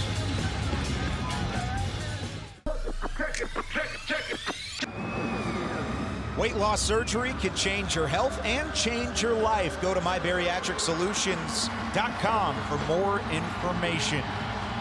AT&T Stadium. You can get a behind-the-scenes look at AT&T Stadium with a VIP, self-guided, or art tour. Stadium tours are available daily. For more info and to purchase tours, you can visit attstadium.com/tours. Beautiful look here on preseason week number 1. 6-point lead for the Jaguars as we head into the final 9 minutes of action alongside Isaiah Stanback, Bill Jones. Let's go to the 4th member of our crew, Haley Sutton. Thanks, guys. Excited to be joined by running back 1, Tony Pollard. Tony, 4 quarters almost in the book so far for your Dallas Cowboys. What have you seen out of this offense so far? I've seen a lot of explosiveness, a lot of good things, a lot of things we need to correct. It's a lot of room for improvement, though, overall. Deuce Vaughn getting that touchdown. It pretty much was the Deuce drive on that play. I saw you have conversation with him on the bench after that. What was that conversation like? Just talking to him, telling him I seen it coming. I talked to him before the play even happened. I told him that, I felt like he was going to break loose on one of these plays, and, fortunately, he was able to do it. What's your mentality going into the season when you are that running back 1? I know you haven't seen any action yet, but how's your preparation been different since getting that new title? Just being hungry, always being ready for the opportunity, being hungry, never being satisfied with whatever I get, and, just striving to be better. What's it been like with your head coach, Mike McCarthy, calling the plays? I like it. He likes to incorporate the backs a little bit, get a lot of check downs, things like that, so I'm loving it. You missed a little bit of practice last week, but it was for a good reason. You welcomed in the birth of a new baby girl. Just tell us a little bit about her and how excited it's been to continue fatherhood. It's a great feeling. Anytime you can add to the family, just add to my why, the reason why I play this game, the reason why I do everything, and, it's just a great feeling. Excited for you. Congratulations on that second baby. We'll let you get back to the sideline. Tony Pollard, thank you. Thank you for having me. Guys, back to you. Thank you, Haley, and of course, congratulations to our player interview brought to you by Main Event. From bowling to laser tag to immersive experiences, Main Event is the most fun your family can have together. Tony Pollard. Here's Will Greer unloading the Tyron Billy Johnson down the left sideline. Incomplete. The coverage was there all the way through from Jacksonville. And Derek Parrish Parrish had to stick with him, but it was close the whole way. Yeah, Tyron Johnson did a heck of a job of getting off the line of scrimmage, getting his hands free, and then simply he had about a 2-yard buffer there. Will Greer just has to put the ball out there a little bit further, a little bit more to the outside, and that should have been an easy completion. In correction, it was actually Caleb Hayes.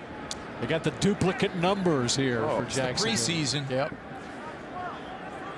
Bill, hearing from Tony Pollard very quickly before this punt, I mean, what have you seen from the running back position so far this afternoon?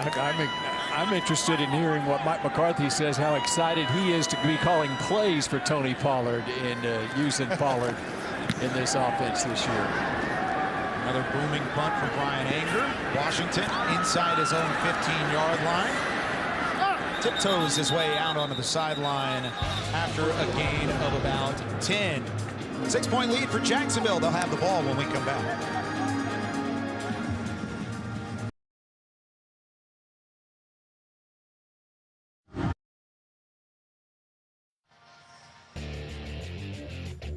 Deuce Vaughn and our play of the game brought to you by Windstar World Casino and Resort. Proud to be the casino of the Dallas Cowboys. Please game responsibly.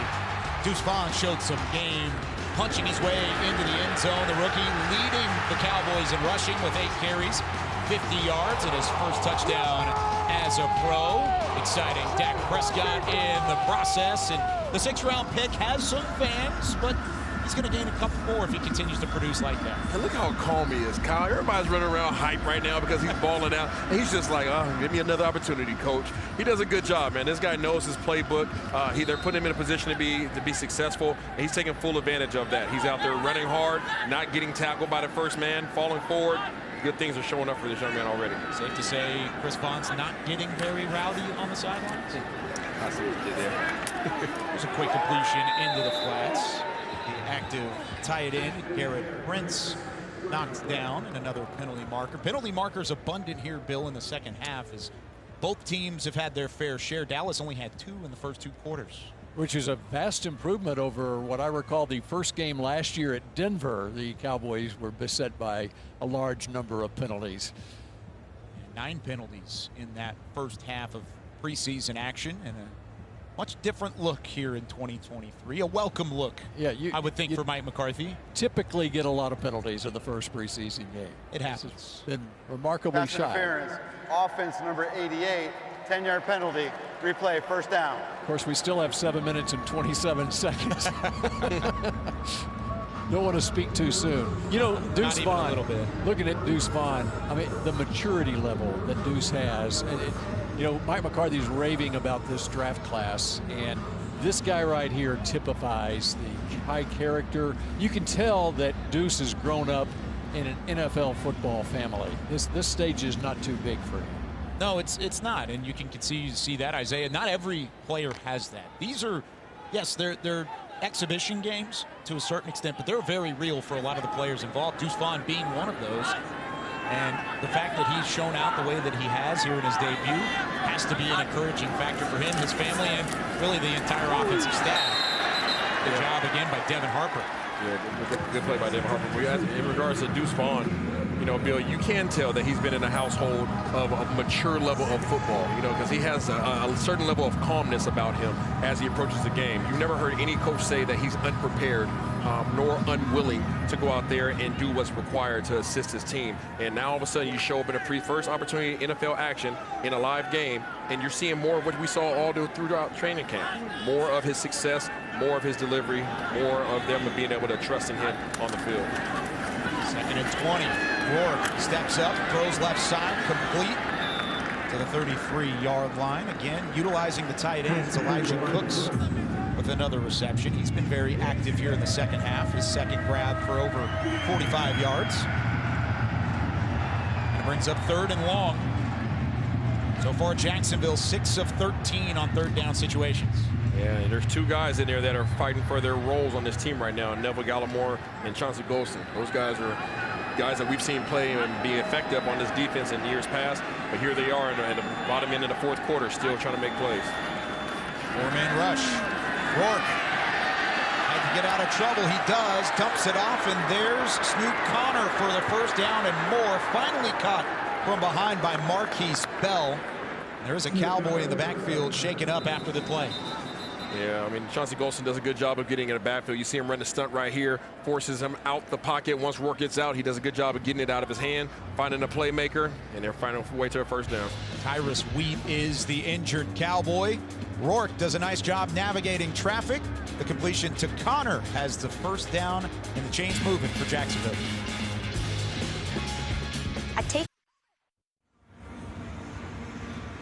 Make every game day, or every day, a game day with the new Dallas Cowboys scratch tickets from the Texas Lottery. Play today for your chance to win up to $100,000. Make every day game day. That's what Isaiah Stanback does. That's right.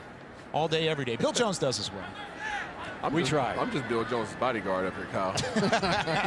It's one expensive bodyguard. Snoop Connor, right-hand side, chased down by the Cowboys defense. Miles Brooks comes in there. And overall, it's been fun to watch. How about Isaac Alarcon in the game, the international pathway player. Been with the Cowboys for several years now, but he's made the conversion from offense to defensive line this year.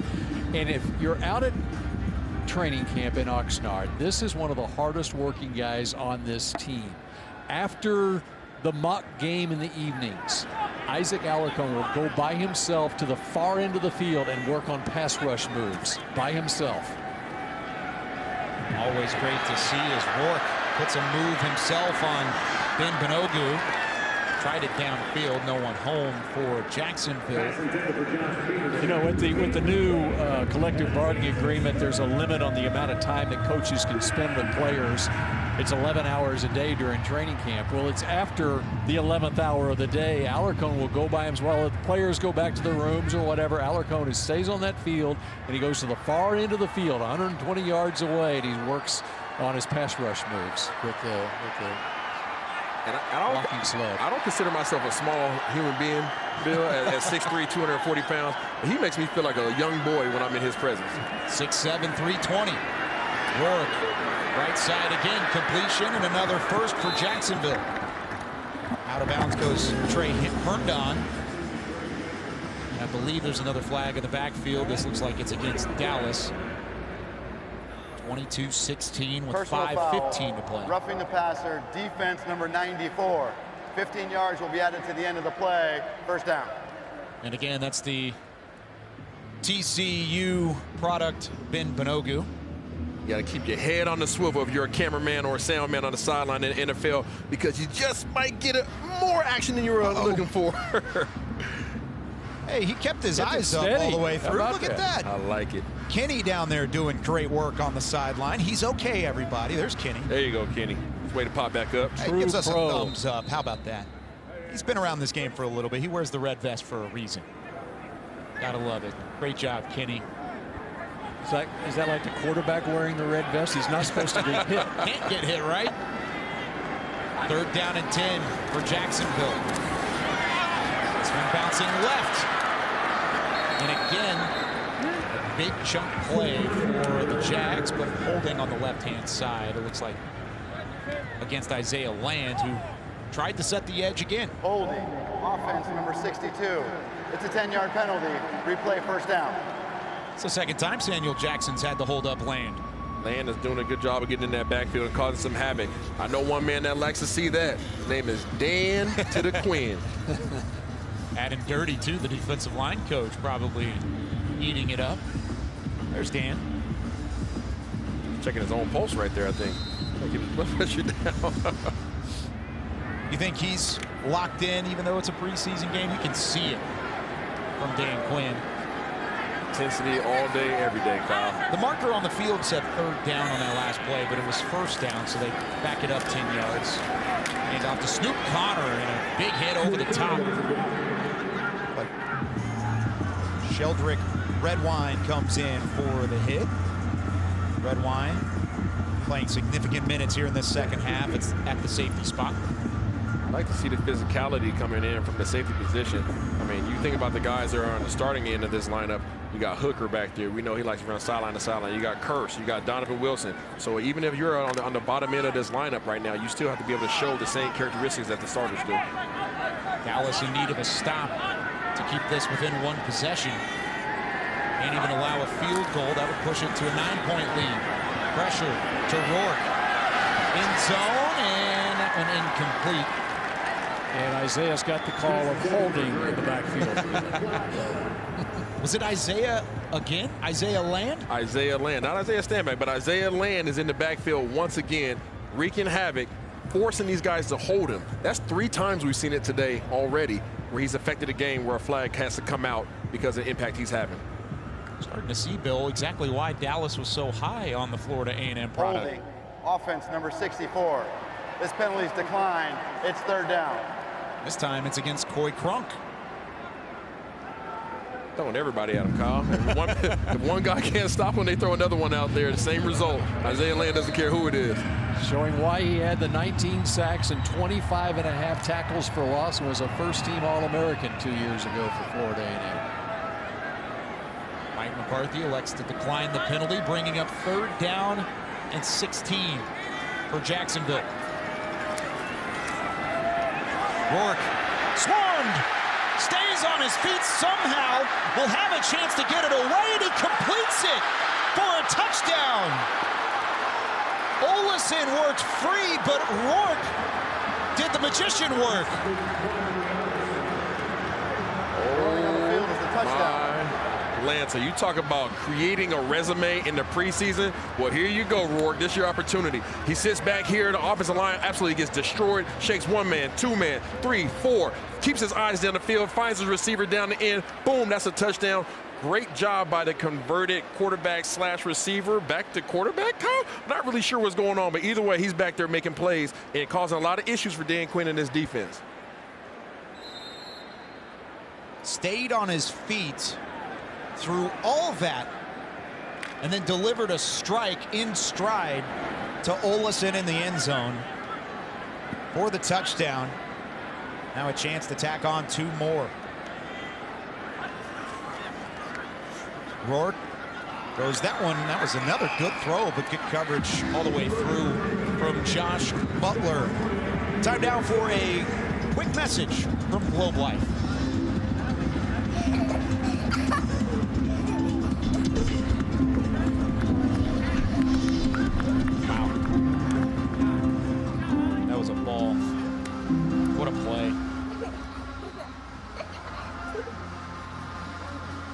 John Fossil getting the special teams unit ready for action.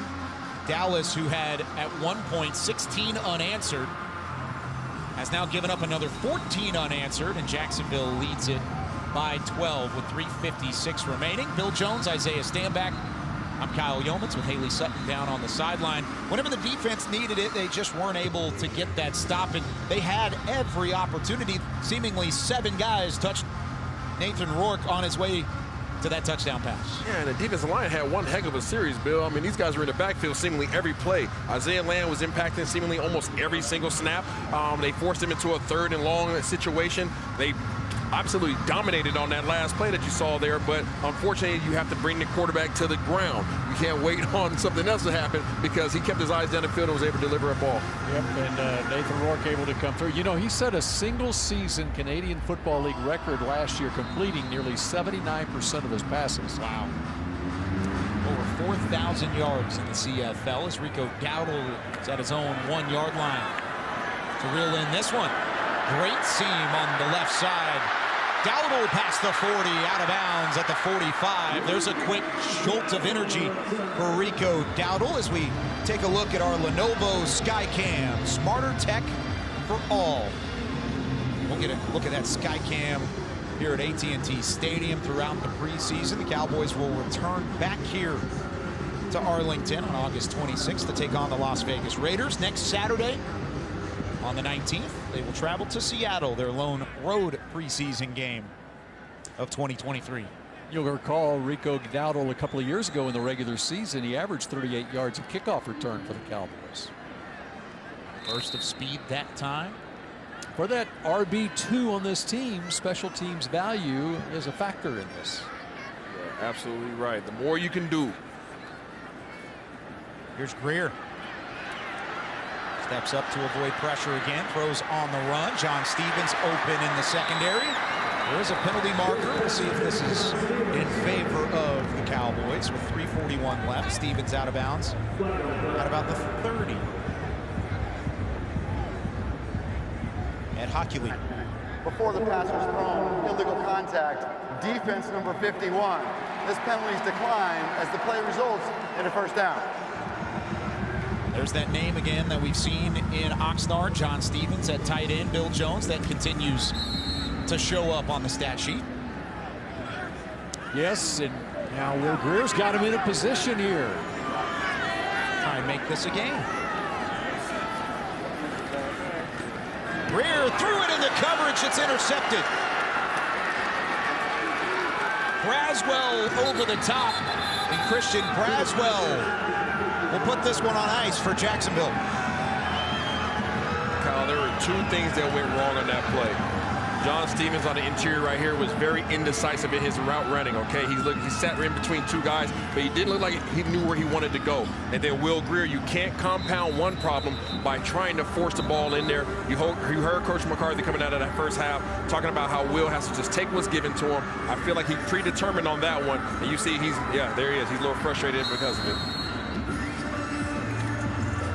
Took over in the second quarter for Will Greer. Had a up and down first half, but really found his footing in the third, and then throws the first interception for Dallas of the preseason. Did not throw one in the last preseason, as that one's tipped in the air. Wanye Thomas getting in the mix again. Penalty marker down to the 31. So we'll hear from Sean Hockley. I think I called him Ed twice, but it's Sean. It's Big Sean Hockley. Who do you think can lift more weights, Ed or Sean? Sean, for sure. Oh, no doubt. Ed was pretty swole. Receiver downfield, number 60 of the offense. This penalty's declined. It's second down. Second down for the Jacksonville offense. AT&T, the official 5G innovation provider of the Dallas Cowboys. Sunsetting in the distance. It has not worked its way onto the field just yet, so it hasn't played a factor on the gridiron to this point. Second down and 10 here in the fourth with 3:31 remaining. That ball's on the ground, recovered by Dallas. Snoop Connor lost it on the transition, and Devin Harper recovers it for the Cowboys. Well, Devin Harper was Johnny on the spot on this one, Kyle. And it goes the handoff right there. The ball never really got in his hands. And when you see that, you jump on that thing like a hand grenade. Really no time wasted. Look, all eyes all the way through there for Devin Harper, Bill. Very nicely done. I'm thinking I'm not jumping on a hand grenade. It's just what you're taught to do. You got to protect your team, Bill. Always protect the team. So all of a sudden, Dallas back in it after a takeaway. Gives the ball back almost in the same spot that Will Greer had the Dallas offense rolling a couple moments ago. And he goes back to the same guy he was throwing the ball to, John Stevens. He turns opposite direction this time. Greer back to Stevens, almost automatic at this point. Clock continues to run. That one only for about 1.5 yards. Take the easy ones. He's going back to what coach taught him. Guy shows up, give him the ball, let him get what he can get, keep the chains moving.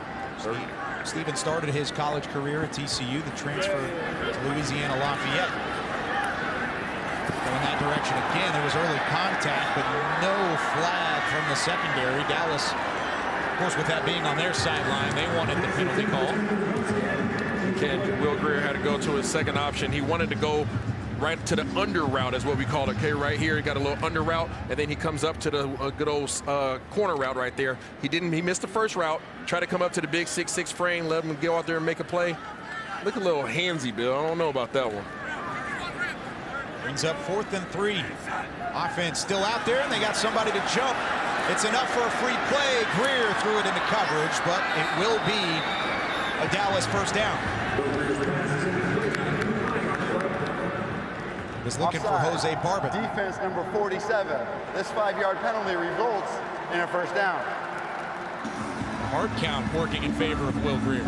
Yeah, the hard count came into fruition right there. We've heard it a lot in training camp, Kyle, but there he is there using the little baritone voice at the line of scrimmage to get those guys to jump across the line of scrimmage. Haley brought up the fact earlier that Will learns from Dak Prescott. Dak, one of the best in the NFL with the hard count on short yardage situations. 1st and 10 inside the 15. Greer lofting end zone looking for Barbin, and he was draped all over. Again, the Dallas sideline looking for a flag, and they won't get it. I'm not going to get it. It looked like they had 2 go routes on the outside, but if you were to take your eyes just to the center of the defense versus too high, you had a big 6'6", 245-pound John Stevens sitting in the middle there waiting for a touchdown, Bill. Got another opportunity now, though. Hunter Lipke off the left hip of Greer. Greer with some pressure. It was delayed from the 2nd level. But Jacksonville gets home with Ventrell Miller. You'd like to see Will Greer identify this, that he's going to be in a bad situation. Hunter Lipke does a good job of identifying where the secondary pressure is coming from. Here he is. He sits in there. Pressure comes. He picks up one. He can't pick up both. All right. And that might have been a little bit on Lipke. Usually you like to see the guy take the inside defender. He decides to take one. Will Greer has to get that ball out of his hands. We mentioned the preseason schedule for Dallas coming up, and there's the regular season schedule. Things get underway in New York at MetLife Stadium. 7:20 kick on Sunday Night Football, September 10th. And then it's back-to-back ball games against New York as Dallas will take on the Jets in week 2. Then you go to the back half of the schedule, which we might get to touch on here in a minute. Aaron Rodgers coming here for the home opener. That'll be a moment you do not want to miss as Tyron Billy Johnson grabs that one at the 15-yard line. Timeout called by Dallas to stop the clock at 2:22. Let's take a look at the second half of that schedule because we talked about weeks 1 and 2. Here's everything after the bye week. What about the ending to the schedule? Philadelphia at home, playoff team. Even before that, Seattle playoff team at home. Then you go on the road against Buffalo, on the road against Miami on Christmas Eve. Who did they make mad? And a lot of people picking Dan Campbell's Detroit Lions to win the NFC North. Would you pick them to win the NFC North? Not sure that I would. Isaiah is nodding his head that he would pick them. That's a team you don't want to have to face, especially towards the end of your season. 4th and 11 for Will Greer in Dallas. Steps up, has some space. He completes it to John Stevens, and he rumbles his way in. Touchdown, Cowboys. And it's back to a 1-score game. They finally connected. They've been trying this entire second half to make a collaboration, and here he is. Keep your eyes on Big John Stevens, 6'6", 245 pounds, does a good job of being physical. Will Greer could have taken the run. He decided not to. He made the defense look at him, and he dished it right off to the big fella. Look at him going and talking to the crowd. You deserve it, big man. Brandon Aubrey on to make it a 5-point game for Dallas with 2:16 left. Very much so back in the fold. And Aubrey's PAT on the money this time through. 28-23 our score here in the 4th quarter. So we take another look at the touchdown score. Yeah, you see him just taking a seam right here, being physical, okay? Once you're physical, now you just throw him by, pop right back to the outside. The defender has no idea where he is. Great job being physical, great job keeping your spacing, and great job being available to the quarterback, pass friendly for your first touchdown in the NFL. Will Greer loves it. The fans love it. And it's another forward-scoring drive for the Dallas Cowboys to bring it back within 5. 7 plays, 110 on the board following a Snoop Connor fumble that was recovered by Devin Harper. Bill John Stevens, he started his career in the Dallas-Fort Worth Metroplex with TCU. His sister Sloane Stevens is top 30 in the world on the tennis circuit.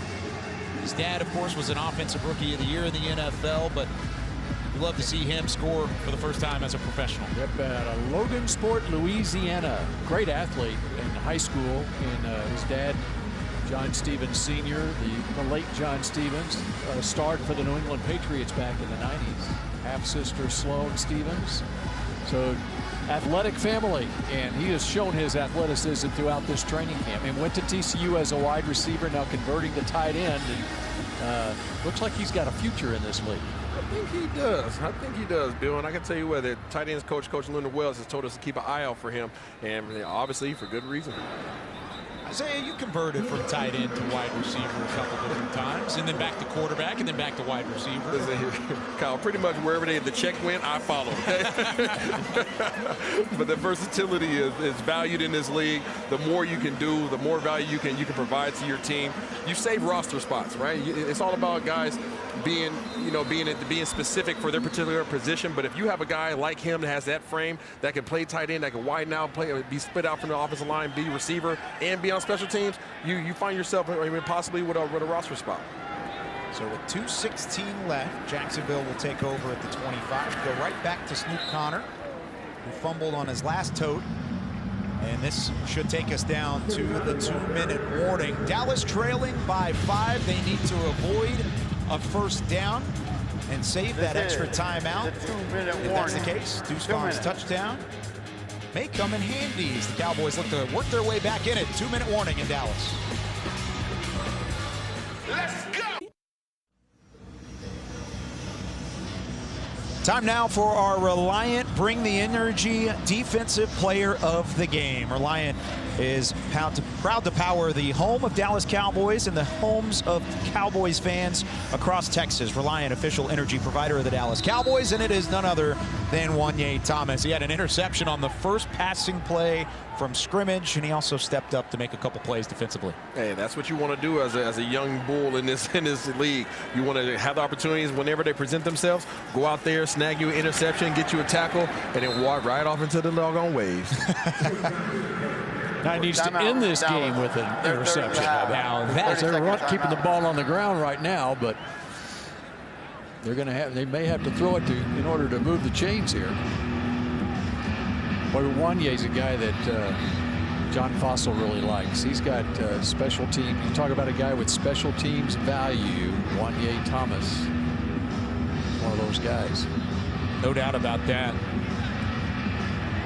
Let's take a look at that interception that he had back in the first quarter against Trevor Lawrence. And what a pick it was. He just read the defense and read Trevor Lawrence all the way. Yeah, there goes a crossing route going across the field, and all he does is sit back there and run the route for him. The ball presented itself. He came down with it. That's against Trevor Lawrence and Calvin Ridley. Those guys right there are some of the best in the league, and obviously he's showing why he should be on this field with them. Big third down to keep Dallas alive. It's Nathan Rourke that'll run for the first. And that should do it and wrap things up. Dallas needed a stop to get the ball back. Instead, this moves the chains. And without a timeout left, Dallas can't stop the clock. Yeah, I think their night is going to be done unless something out of the ordinary happens. Here he is just on a quarterback draw. This is a scripted run right here. Gets to the outside. Mandale's not very happy about that. You can see the athleticism that Rourke showed that got him a look-see at the Giants camp a couple of years ago. Now we need Joe Pisarcik in the game. Got to credit Jacksonville and some of the depth they have on offense. They certainly challenged Dan Quinn's unit and the depth on defense. It started early. Dallas at one point led 16-14 with 16 unanswered points. Took the lead. Deuce Vaughn found the end zone, and since then Nathan Rourke has taken over. By the center. It's a 5-yard penalty. It's a 10-second runoff. Please reset the game clock to 58 seconds from 108 to 58, and both clocks will start on my signal. 58 seconds, please. It's first down. So a penalty against Jacksonville. Again, we'll be back on the air same time next week, a little bit later next week, 9 p.m. Central Time up in Seattle. Hey, Kyle. Field. What's that? Kyle. Hey. Next week is they're calling this a homecoming game. Oh, yeah? Isaiah Stanback's homecoming game going to Seattle. You know what? I also heard his birthday's coming up that weekend, too. We might get a little trouble out in Seattle. It's going down like 2 flat tires, Kyle. Isaiah, who, of course, played at the University of Washington, played for the Seahawks for a bit. Part of this Dallas Cowboys organization as a draft pick. That'll be a fun weekend, and we can't wait to bring it to you.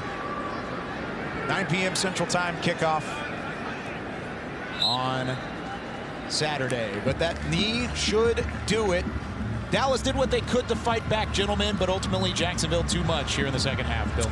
Yep, we saw some good things, though. And one of those things, Mozzie Smith got a lot of time in this game. And that guy right there, Deuce Vaughn. Who did I say would be the MVP of this game? You said Deuce Vaughn, Bill.